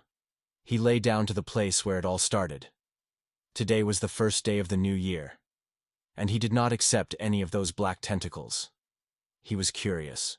Will he now disappear the effect that mulled hallucinations? His eyes glowed with pain. The confusion of thoughts raged in her head. Even if everything was a lie, he just dreamed of seeing Nasu again. He seemed to be dragged into the abyss. The body is exhausted, and the consciousness fell deeper, with the only thought, at least to see it again. In the darkness, he felt someone's hands, gentle, familiar. Someone called him. It was his sister. She pulled him to her, begging not to leave her. She didn't want to let go, but he denied. I didn't want to go. It was calm here. He wanted to stay. The people standing away and waiting for the road home watched this scene. But they were indifferent. They wanted to go, even without her older brother. That sister exploded, dumping everyone. Stop! Everyone was amazed. They could not think that this small girl was capable of such a desperate cry and determination. She leaned over him, keeping sideways, trying to persuade him to go with her. I am sure that her home will find a place for him. But in the eyes of the boy, her image gradually distorted, turned into a figure of Nana. Hallucinations again encompassed his consciousness. He was again familiar with the scene. A hospital ward, he is on the bed and nearby. A doctor, mother, and Nana. All in tears, leaning over him as if last. The boy's gaze was filled with longing and despair. All this seemed not a dream, but a real reality. He was a strange feeling that butterflies were flying around, which brought the sounds of Nana voice, and he lay in the middle of his blood as if dying. He reached one of them with a weak movement, to the fragile image that reminded him of her. His hand trembled when he tried to grab a butterfly, to drag, to hold a part of the last hope. Consciousness was torn between the worlds. The space was mixed, the boundaries were wiped. He saw Nasu in front of him, and in his imagination they turned together in an endless universe. It even seemed to him that he hugged her, all his body, all his heart, not wanting to release this illusory heat. In the mind, there was still a voice of Nana, pleading, gentle, filled with faith that he will be able to withstand and survive. He continued to keep an imaginary figure, promising it would not seem. But over time, the imagination melted. He was on his knees, hugging Nasu, but his own sister, who tried to pull him out of darkness and bring him back to life. And it was then that the awareness came. All this was hallucinations again. The world has not changed, and he did not know how to live on. The girl, gathering with the spirit, stood before the boy and reminded that she had to return to him the message of those who were gone. Since none of the audience was able to read, the obligation to convey the last words to his relatives lay on him. But suddenly, someone exclaimed from the crowd that he was able to read, but the other immediately covered his mouth, because he understood. It was only said with the hope that the guy would go with them. The girl did not give up. She begged him to take the message because he promised it to those people. And if he is a real man, he must keep his word. The guy clenched the bag in his hand, hesitating, but silently accepted responsibility. After a short pause, he put him in his pocket and eventually agreed. He decided to go with everyone. Moving forward, he ordered to search the temple and collect all the food that could only be found. Being on the road without supplies was dangerous, and he went to complete another last thing. Surrounding the nape of the nape, he could not get rid of the thoughts of Black Tai Sue. Searching all over the temple did not produce results, and without it, it is impossible to contain hallucinations. Carefully looking out from the rocks, he realized that there was only one room left alchemical, the same where the body of the bald old is left. Going closer, he suddenly found that the same object of his search was already here. Tai Sue cut through the cave and found himself in the alchemical room. He seemed to be brought here by the remains of the teacher. The vigilant view noticed that the creature began to decrease in size. The guy wondered, was her existence associated with the life of a bald Tan? In his eyes, the monster became even smaller. In panic, he rushed to her, covered with hysteria. If Tai Sue disappears, what will he restrain hallucinations? Grabbing the remains of his former teacher, he tried to feed them. Everything looked disgusting. Malice and despair were intertwined in one impulse when he tried to stuff the remains into the monster. The creature really began to chew what she got. The scene was creepy. The guy did not take his eyes from Tai Sue. But despite his efforts, he only continued to decrease, as if a flexible hearth. After leaning over him, he tried to understand why, after that donation, the effect only intensified. Looking into his bright red eye, the guy made a decision. He would not allow this creation to disappear, even if you have to destroy it. At that time, his sister acted according to his instructions. She gathered everything she needed: dried food, a few coins, spare clothes, all that could be useful on the road. Having packed all the things, she went to look for her brother, wondering if he coped with what he remained in the temple. When the girl approached the last place where her brother had to be, she saw everyone frozen, as if Doug, watching something terrible. The air around was full of bloody fog, and at that moment she realized what he warned. Going closer, she frozen from shock. One of the fugitives standing nearby, kneeling near the rock as if admitting it was not necessary to look for him.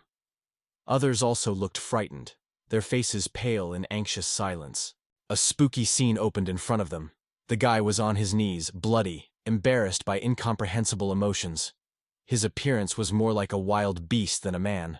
Some people began to be afraid, and suddenly he is capable of more than just murder. Bloody threads flowed from his mouth like a saline, leaving dark divorces on his chin. The sister was cautiously approaching. She was silently approaching and calling him, trying to attract attention, although she did not expect him to find it in that state. He sat next to the rock, behind which the red, as if an open sky. Without rotation, he tried to explain that he had no other way out. Tai Sui just began to disappear in his eyes, as if he had dissolved. And without him, he will not be able to restrain his hysterical attacks. The sister stretched his clean clothes. His body was completely covered with blood, as if he had just left the meat grinder. She did not show fear. On the contrary, she asked calmly if something else was needed. Her voice was equal, without condemnation. But the guy did not respond.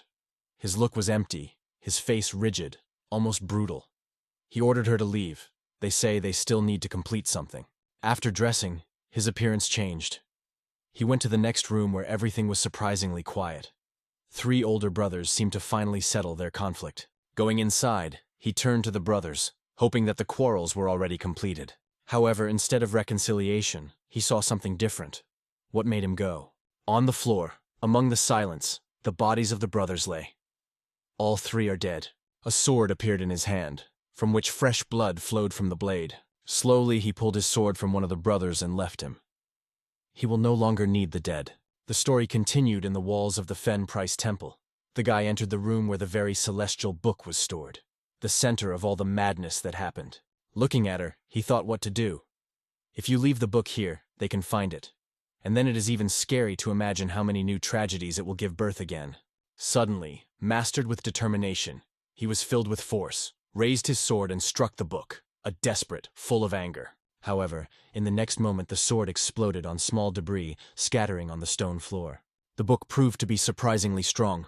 It is not easy to destroy it. The guy thought for a while. Maybe it's worth taking it with you? In the end, such a thing can be sold in the black market and let it become someone else's problem. He approached the body of his older brother Chan Ren and took his sword silently. The previous one was broken. He wished him peace of mind. While the guy stood in the room, the rest, those who sought to escape, watched him silently, waiting for him to finally go with them. The whole temple was burning from the inside. The fire absorbed every room. Fury, fatigue, and bloody energy mixed into a single deadly cocktail. Finally, everyone came out. It is time to leave this forgotten by the gods, a place where only the shadows and ashes remained. Rising to the surface, the guy mentally wished that all it burned down. And a new feeling has emerged, an interest in what awaits, what meetings, what trials. At the exit of the cave, he heard a familiar voice. His sister, squeezing his eyelids, asked to wait a little. The eyes of hell is unbearable. She rubbed them, pouring tears. Her red eyes were painful, all through the sun. Like albino, she suffered from bright light, which literally baked her vision. The guy did not think for a long time. He quickly cut off a piece of fabric from his clothes. He cautiously tied her eyes, creating a bandage, and explained that she would now be able to wear it in sunny weather. But she replied that she would not see anything. Then he just took her hand, assured that he would be near, and will not let go.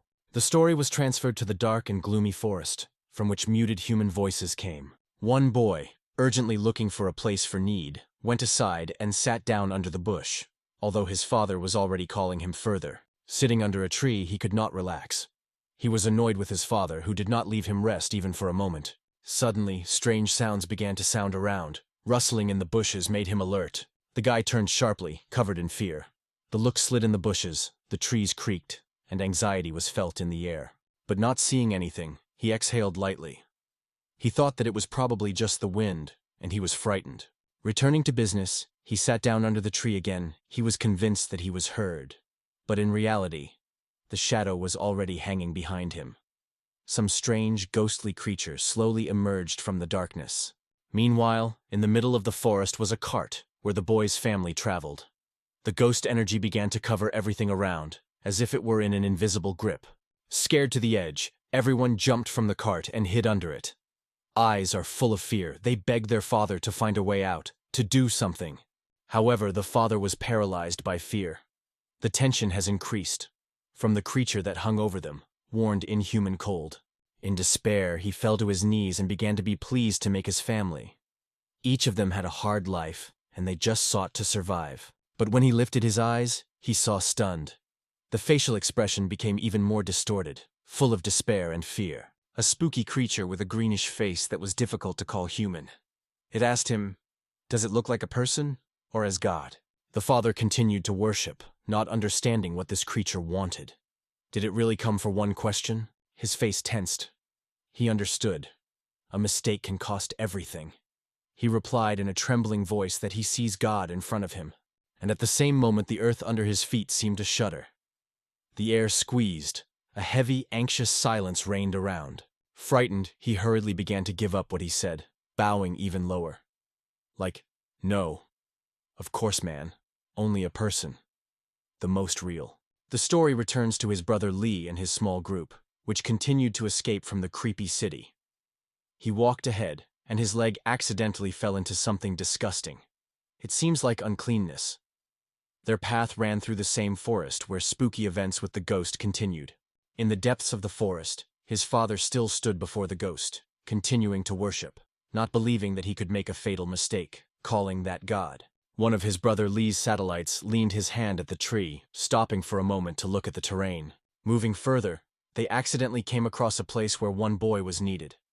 One of the group members began to behave strangely, tried the sample, and stated that he was still warm. The whole group reacted with disgust to his actions. Suddenly, Lee's brother stopped, raising her hand. His gaze focused on the dark space of the forest, where something clearly seemed suspicious. Everyone died immediately. Watering, they looked for a source of danger, an alarming silence in the air. And then from the trees came a monster, a creature with two faces, one front, the other behind. She moved slowly, and each step seemed unnatural. One of the children who was nearby wept. There was a panic in his voice. He trembled and begged his father to turn. Seeing the arrivals, the child thought it was new monsters, another wave of danger. Meanwhile, a weirdo from the group began to shout something in a call, as if he had provoked a creature for battle. He was already going to attack how Brother Lee stopped him and everyone else. He decided to go first.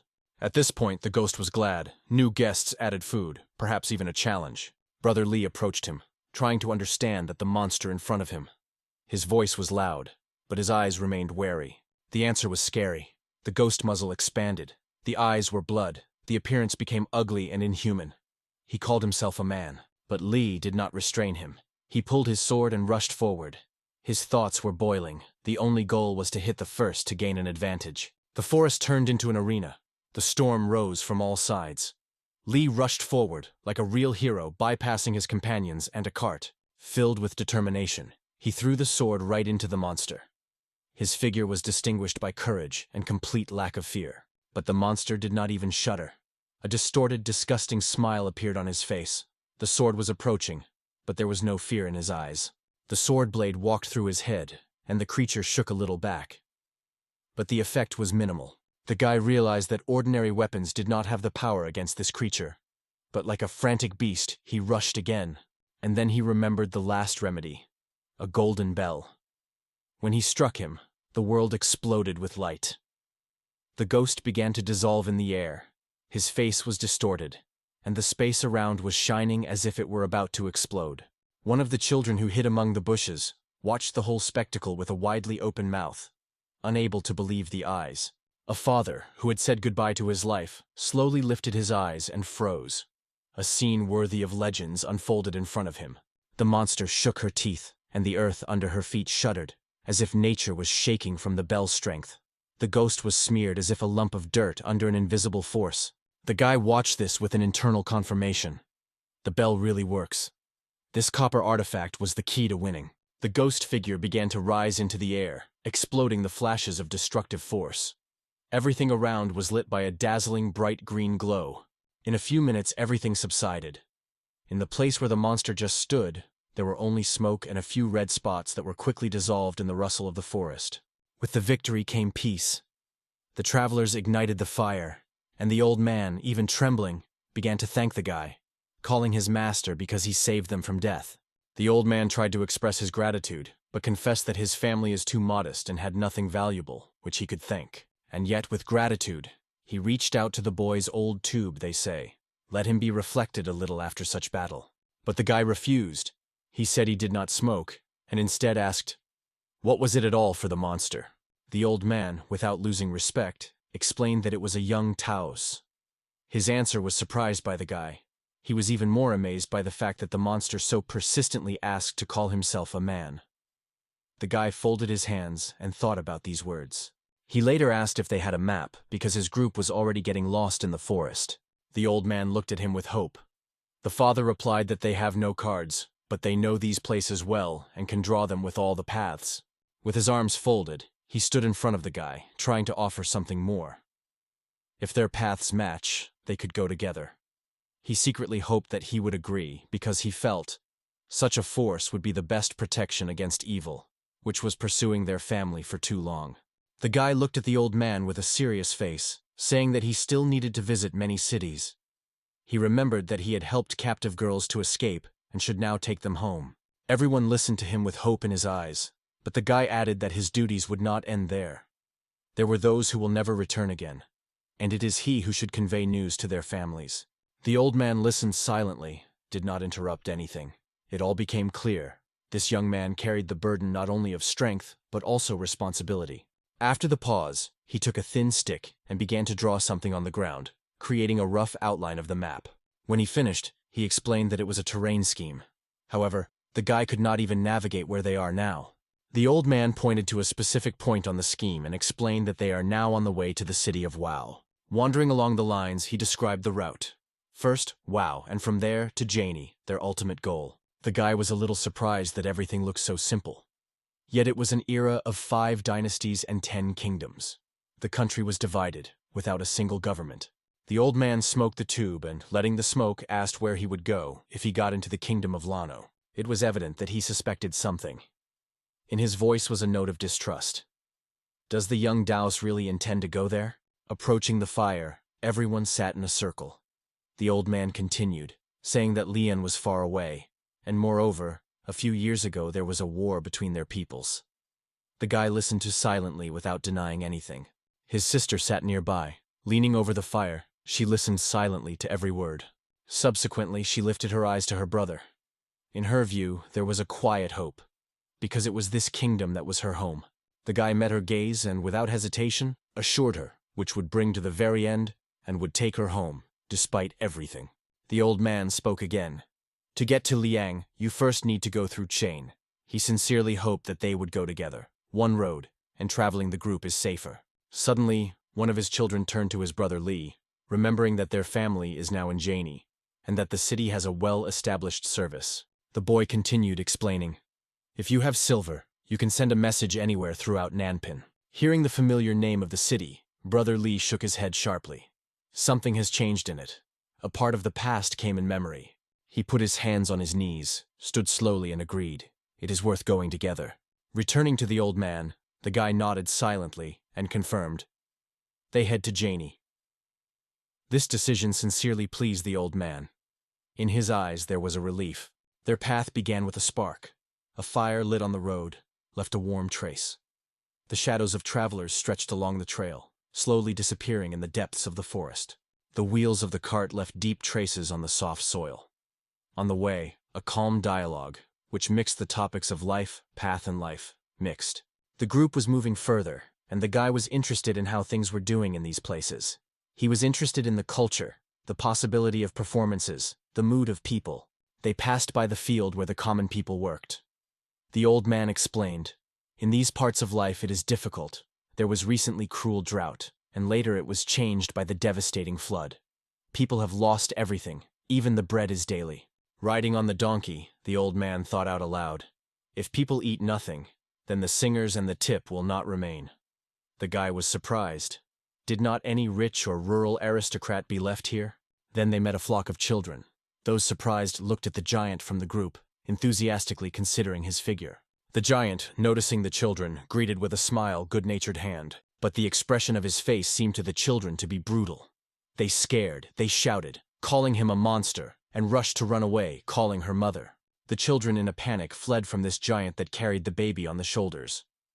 The old man just smiled, mentally recognizing, it is difficult for simple musicians to compare with such a young but formidable Taouz.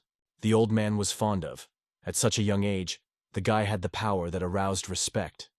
He sincerely believed that he was waiting for a bright future, though the young man doubted it. In the process of conversation, the guy wondered if there were some special sects in Nanpin, which are distinguished by unusual abilities or methods. Looking back to the old man, he said whether they were such as he himself with features that distinguish among others. After letting several smoke clubs out of the tube, the old man remembered the sect in Sitsin. It was said that it helps couples give birth to prayers, although he could not remember the name of the sect. Looking at the young man, the old man asked, "If he ever find himself in Sitsin, let him ask. There will probably be someone who knows more." At that moment, one of the sons of the old man showed forward. His eyes were rounded. On the horizon, behind the treated trees and dust of the road, a Ilan, a city where they were heading. It emerged from further as an island of rest. The old man and the guy went in front, discussing the plan. They wanted to arrange a speech in this settlement. Their family troupe was already preparing for the show. They lacked only the scene. The guy was lying on the haystack, considering the sky and immersed in the thought of the city of Sitsin. He was wondering what sects there, even despite skepticism about those who pray for the birth of children. However, if they settled in a big city, then they are probably not so dangerous. He lay with his hands behind his head, reflecting, and these thoughts did not let him go. They spinned in his head like an obsessive melody. Suddenly someone broke his peace. It was a bike. It appeared suddenly without a bandage, though the sun was still burning. Her act was surprised by the boy, but the girl just smiled back. But she did not just come. In her hands there was an old bronze mirror, a thing that is usually used by maker for makeup. It clearly reflected the face, as if in a pure source. The guy, seeing the shine of the glass, shook, grabbed his feet and tried to grab a mirror from her hands. He was so struck by the clarity of the image. Looking in the mirror, he was frightened. The body gave up. He did not believe that it looked so when they were still in the Fen Price Temple. The girl kept the mirror confidently and explained that the appearance did not change. But she was a little worried about his reaction. She did not understand what she was scared. The guy saw in the mirror of a tired, older himself. He seemed to have aged for several years. In the hospital, he still looked like a schoolboy. How did it happen? His consciousness was confused. Memories were blurred. Thoughts are unformed. All life seemed like a joke. And now, even a mirror. Meanwhile, the city has already begun. A group of wandering artists set a stage, and residents of all the streets came together. One of their troupe was transformed into the image of a malicious uncle, and the performance began. The actors played admiration. A scene where a cruel relative drove a girl out of her home was dramatic and filled with emotions. The role of the abandoned, disadvantaged girl in The Cold and Famine got a fragile actress. She looked like a weed on the road, which was trampled by indifferent passers-by. She really had a baby who was crying, and she, as if in her life, begged passers-by about some food. The crowd was amazed. People applauded, thanked, emotionally experienced every scene. And the brother Lee, standing among them, finally realized, these people are really difficult. Their art is not only a theater, but also a way to survive. The old man noticed the boy in the crowd and immediately rushed to him, as if something was urgently happened. He ran quickly, almost panicking. His voice was excited. He said that the young Taos came on time. It was a little worried about a guy who thought something bad happened. The old man began to say that their family had problems with performances. Business went hard, and they really need help. But the guy waved. He was not an artist. He cannot sing. He does not imagine on stage. He thought that the old man was asking him to speak, and he was so incapable. However, the old man's hand made it clear that it is quite different. He explained that in the city of Lian, there is a very rich family who ordered them a ghostly performance. Elder Hu asked to pass the invitation because of who was behind the scenes. The guy was a little surprised to hear the name ghostly present. He even thought that they should speak to the ghosts themselves. But the old man immediately denied this opinion, trying to explain everything. The old man calmly noted that this is only the name. The performance takes place in the ancestral hall, in front of the plates with their names. There is nothing mystical or too complicated. However, the guy still did not understand why he was present. After all, the group coped with and without performances, so what is so difficult in this rite? The old man confessed that he had never performed a ghostly presentation earlier. It was his first time, which is why he wanted the guy to be nearby. His presence was to reassure and add confidence, but the young man refused. He noted that such ceremonies are not for him. It goes beyond his plans, and he does not want to be distracted from the main purpose. The sky was clean and blue. Clouds floated over the ancient roofs, and unusual silence prevailed in the yard, as if the air had frozen in anticipation. Walking in the yard, the guy heard familiar voices. His companions complained that there was almost no food. Even when saving stocks, only 3 days will be enough. He frowned, because he understood that there was a shortage of money. The only thing he has valuable is the jade suspension that could be exchanged for silver or food. However, the sister reminded that even if there is unwilling to exchange the suspension, this village is hardly sufficient to feed everyone. Suddenly, the same old man appeared from behind the corner, hastily approaching. He appealed to the boy, asking him to review his decision. The owner of the HU is a generous man, and his support can be invaluable, especially for children, the guy thought. He was silent for a few seconds before asking what amount he offered for help. The old man, barely holding back the delight, exclaimed, "The owner who is ready to give 400 grams of silver. Of these, 200 can go to a young man if he agrees. If you translate into copper, it is about 5,000 coins." The brother Lee and his sister, hearing that amount, staring his eyes. This occasion does not happen every day. In his thoughts, the young man has already given how much grain can be purchased at the money. The old man began to increase the rates even more. He promised to give the young man as much as 60% of profits, leaving only 40. The main thing? To agree. But the guy silently turned his back without saying the word. It seemed that the proposal did not convince him. Suddenly, the young man's hand reached for a golden bell hanging on his belt. Looking at him, he suddenly asked if there was kova in the village. The old man was confused for a moment. He did not understand what the blacksmith was here and why the guy suddenly talked about it. Returning to him, the guy already said firmly he would take up the case. But before that, he needed to find a blacksmith. The bell needed repair, and without it he could not work properly. The hammer hit the workpiece, and the hot metal flew hot splashes throughout the smithy. This meant one thing. They still managed to find a blacksmith in this village, but he was in no hurry to take the case. The hammer was defective, and the metal was not possible. How to repair the bell, then? The guy did not give up. Hope was still glowing in his eyes, and he asked if there was no solution. The blacksmith only sighed, scratched the back of the back, and admitted that the problems would pour one after the other, and already got bored. However, despite fatigue, he called the guy to help. He would not handle his own, at least as he wanted. They took up work. The guy kept the bell firmly, and the blacksmith tried to align him with the help of forceps. Many efforts were made, but there was no result. The attempt was in vain. Exhausted, both sat on a bench to rest. And at that moment the old man approached them, intention of saying. The blacksmith, not hiding surprise, spoke of strange material. What is this bell made from? He has not seen such hardness. The old man addressed the boy with a reminder. During the last battle, the bell was already damaged, but he still worked. And now perhaps it will work again. However, anxiety appeared in the old voice. Maybe it's worth a ghostly performance even with a damaged bell? They are already late. With these words, he climbed into the inner pocket of his clothes. From there he got a red magic elixir, as if he intended to do something, not to mention straight. The blacksmith watched with misunderstanding. The guy really wants to do it himself? After all, even together they did not work out. Suddenly, the blacksmith's eyes expanded from the shock. An incredible picture unfolded in front of him.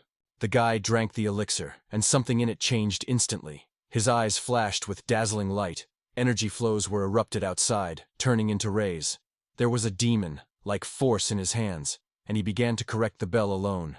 And it succeeded. The bell was completely restored. No trace of distortions, no defect, it looked like just rolled. Both the blacksmith and the old man stood as amazed. They just couldn't believe what it was possible. But the old man already knew. This young Taos, something much more than it seems.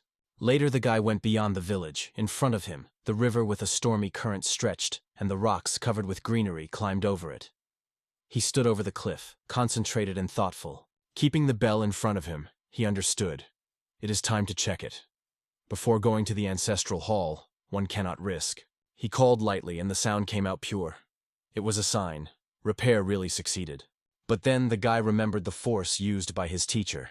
He began to beat the bell stronger. Energy was circulating around him, forming a dazzling halo. The space around seemed to shudder at a powerful pulse. The guy was genuinely surprised. The bell worked. He did not even expect the power to respond so quickly. A horrible 2 eyes were in front of him, the same as the teacher once called. It spread over it, soaring in the air, like a shadow from another world. The young man felt joy from success. He succeeded. He called the owner You, a creature that still remained a secret, accessible only to the elected. His hand reached to the ground. The way his former teacher did, the next step was to put a handful of soil in his mouth. Without hesitation, he scored a bundle of earth and began to chew, as if the ritual was to be completed only. While the monster was spreading over the forest, merging with the night sky, the guy turned to her. He wanted to know if she understood him. The creature answered without delay. Her voice sounded in the air confidently. She was well aware that he wanted from him. The guy, with a strange taste in his mouth, asked if he could use it for his own purposes. His voice sounded muted and anxious. The owner answered calmly. 1 challenge, 3 months of life, without bargaining. This price seemed too high for the guy. He spat out the remains of the earth and sighed. Now everything has become clear. You need to use this power with extreme caution. It is not a toy, but an agreement for which they pay part of their own lives. The sky was already enveloped in the evening. The moon rose high, illuminating the roof of the ancient home. The atmosphere became solemn. They approached the hall of the ancestors of the Hu family. People already gathered at the entrance. Everyone was waiting for the start of the performance. The old man looked like a young Taos, and finally, when he arrived, he bowed her relief. He opened a heavy door to the interior and invited a gesture. The guy asked how the preparation was being prepared. The old man told that he had recently had a conversation with the owner of the Hu. For all the years since he hired the actors, nothing unusual has happened. So there was no reason to worry, and the guy finally exhaled with relief. The owner of the Hu Old personally introduced the young Taos. He looked carefully at the guy whom he was told so much, and who was now welcomed. The owner's gaze was calm, but deep. He expected the highest level. Today the whole HU family was counting on them. The owner of the Hu stood in front of all with a serious expression, and reminded that there are women in their troupe, but in their family customs they have no right to participate in the speech. The old man, twisting his mustache, hastened to reassure him, explaining that the girls were only preparing for the scenes and will not violate any rule. With a sly smile, the owner of the Hu addressed the Master Liu, noting that as soon as the performance began, the descendants would leave the ancestral hall, and asked to take care of the order in their absence. They discussed the details of the future performance. The owner of the Hu wanted to be joyful because, according to him, the ancestors in dreams complained about the silence in the afterlife and wanted to hear something festive. The old man promised that everything would be arranged at their wishes. The guy silently listened to a strange conversation of 2 older men. The owner also noted that during the performance, it was forbidden to communicate with the spirits in order not to disturb the peace of the ancestors, and the old man assured that all would comply with the rules. The young man continued to listen in silence, wondering how smooth everything is. He had to hope that he would not spoil anything in the future. Meanwhile, the performance itself began. Melody sounds came from the stage. The audience waited hard when the actors appeared. Behind the scenes, the old slowly lowered the curtains, adjusting the atmosphere. The first 2 actors came to the stage, and the performance began. Everything went quite smoothly. Nothing heralded trouble. In the room with plates of ancestors, thick smoke slowly. He twisted between the tombstones, creating an alarming, creepy aura. The young man stood in the shade, in a dark room, partially lit by greenish light. His face was half hidden under his hair. His look, thoughtful and gloomy. Smoke slowly flowed from the room before him. Mixed emotions have frozen in the eyes. Between him and the tombstones, smoke, reminiscent of old wounds, and alarming memories rooted deeper. Under the pale glow of the moon, he remained silent. The gaze slid with the stage, but the consciousness stuck in the past, between the souls that never speak and the plates that silently blamed. The hand mechanically touched the head, as if trying to hold back the thoughts that were rushing out. The melody sounded measured, and he inadvertently thought that if to listen to it all night, then everyone would eventually wet a dream. His eyelids were becoming more difficult. His eyes were almost closed. The dream began to tighten. It was dangerous. After all, his own speech had to begin. But at one point, the inner nap suddenly dispelled. The eyes opened sharply. Something went wrong. The young man looked out the door, surprised. The music fell silent. The audience fell ill. The performance stopped. He ran to the stage and asked the Master Liu why everything had frozen. What happened? But suddenly everything around has changed. The actors themselves were frozen in tension as they were astonished. The air cut through the blood energy, which seemed to flow from the sky. 3 people were paralyzed with fear, and something was moving from above. Their views crossed with the essence of horror. From the depths of the darkness, as if a curse, he appeared. A beast with a human face. His smile caused the original fear, and the only red eye was burning as if the soul of everyone who dared to meet him. His skin was pale, as if death. The guy's face was distorted by the horror. In front of him, this ghostly nightmare, a creature he once tried to destroy. She survived, and now she looked in his soul. The sky broke, and the bloody moon froze in a red glow as a sign of an inevitable sentence. The demon appeared again, with a body wrapped in a mantle woven from hatred. His return stunned everyone. When the sky was scattered with fiery rings, the guy stepped forward. His appearance broke through silence. People could not breathe, the words stuck in the throat. Fear paralyzed everyone to the last. One of the girls wanted to scream with fear, but the old man was instantly near her mouth. Not the time to vote. In this space the word was forbidden. One sound, and the ghost will come. All instinctively covered their mouths with their hands, trying to keep the silence. The essence leaned to people. His smile stretched unnaturally wide. The look slid with air, stopping on the child. Small, defenseless, pale, and so he dropped out of heaven. His mantle flashed with red fire, filled with souls. He looked at the old and child from above. It was clear. He came for their lives. Suddenly a wave of bloody energy came in the air. Its breakthrough was unrestrained. The guy clenched his fists, preparing for what had to happen next. The ghost broke through the courtyard of the temple, leaving behind a dark, destructive force. The guy immediately rushed. A real figure of horror grew in front of him. A massive in the purple mantle with a curved, inhuman face. Dark energy raged around, mixing with the night. The guy returned to the Master Liu, demanding an answer. After all, the performance had to continue, despite everything. But the old man was in despair. His eyes, who saw a lot, now reflected horror. Gold rings were hanging in the air, shaking in the face of incomprehensible evil. The hero entered the floor where red energy has already spread. She crawled after him, like a snake, weaved with his steps. Each movement was a fight against invisible force. He walked forward and, stopping, turned to the ghost with a direct question. Why he was just standing. The young Taos ordered the troupe not to stop. The performance was to last. The voltage in the air thickened. The scene trembled with fear, and the guy himself sat with his sword in his hands, as if knowing that the next action would come. The old man, hearing the order of the young Taos continue the performance, was amazed. After all around were scared by this spooky creature. However, he did not argue. He quietly went for the scenes to other speakers and, without saying a word, only a nod of the head gave a sign. The show should last. A sinister, bloody red sky was hanging above the building. The moon, as if pierced by pain, flowed into the darkness of blood. At the same time, the sounds of the performance were heard from the inside. The guy was sitting in the same hall with the hole. He was not surprised. The creature appeared, but did not attack. He could not understand what she wanted.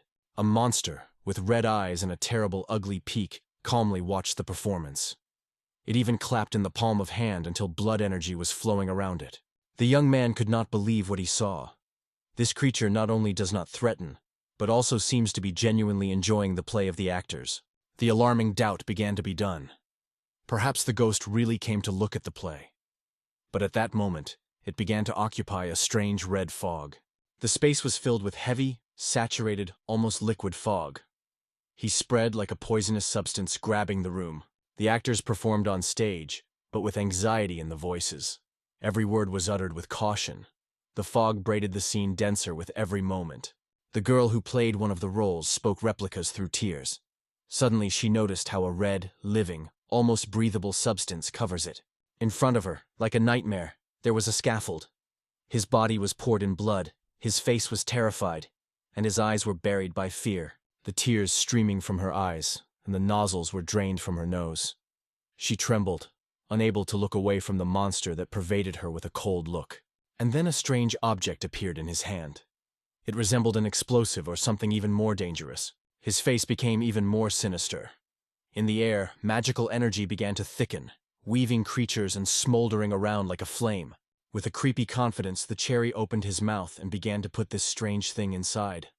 The guy just watched. It is not possible to understand what was happening. The scene froze.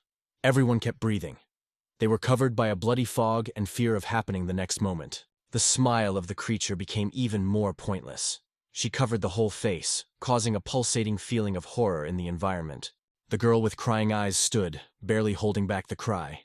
She trembled, clamping herself with her hands, not understanding how long she could stand. And then horrible creatures began to come out of the pash of the prize. They had deformed faces, burned with terrible eyes, and there were many. The smile of the pizzle turned into madness. His eyes were burning with red fire, and a bloody sword appeared in his hand, which cut the space with a roar. Everything around was shook. It seemed that the explosion of energy was about to break the world into parts. For a moment, everything froze. A red clot of energy pulled between two blades, as if clamped in a trap. The voltage in the air became unbearable. It seemed that even a breath could destroy everything. The boy's gaze remained cold, but he was threatened. In his hand, there is a sword that flashed a bloody substance.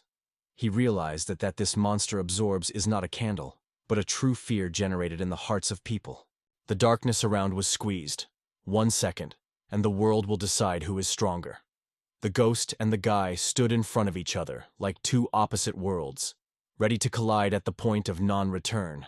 The smile disappeared from the face of the ghost. She was no longer playing. Something in the guy's words struck her. The guy felt it, saw the demon flared with anger. This meant only one thing. He hit the target. The darkness fell on the stage. The ominous red energy seized the space. The young Gaza drew his gaze on the old man. The performance should last. And only so he will be able to defeat this evil. The three were frozen in tension. The old man was rubbed from his forehead. The guy in the mask was silently watching. The hall prevailed in silent anxiety. No one dared to speak. Even the shadow was afraid to move. The girl has frozen pain on the girl's face. She clenched her lips, closed her eyes, and despite her fear, she made a step forward. The scene needed her voice. And he came, not like a word, like a cry, pure, painful, real, not anger, despair. Her voice cut the silence like a shot, tearing the boundaries of the scene. From the darkness a dangerous smile, like a mask that laughs at death. It was carried either by the spirit or the ghost, whose face was distorted by madness. A monster escaped from the bloody fog. Her face is like a cut from a dream mask that has never ended. Opposite her stood a guy with a sword, holding a weapon firmly, full of light in this darkness. The creature asked, "Who does she seem, man or God?" The guy rushed forward without holding back himself. He was not afraid, and replied that it was more like an evil spirit that hatched from an egg with 2 yolks. Lightnings tore the sky, and blood sprinkled the earth. The blue energy of the young Taos dissected the space, punching through the bloody tentacles of the monster. It was the battle of the elements, light against chaos. Everything exploded in a blinding flash. The smiling of the creature shook even more, the face of the flickering. The red energy threads pierced the space. It seemed to be reborn again, weaved a new body around her for fear and rage.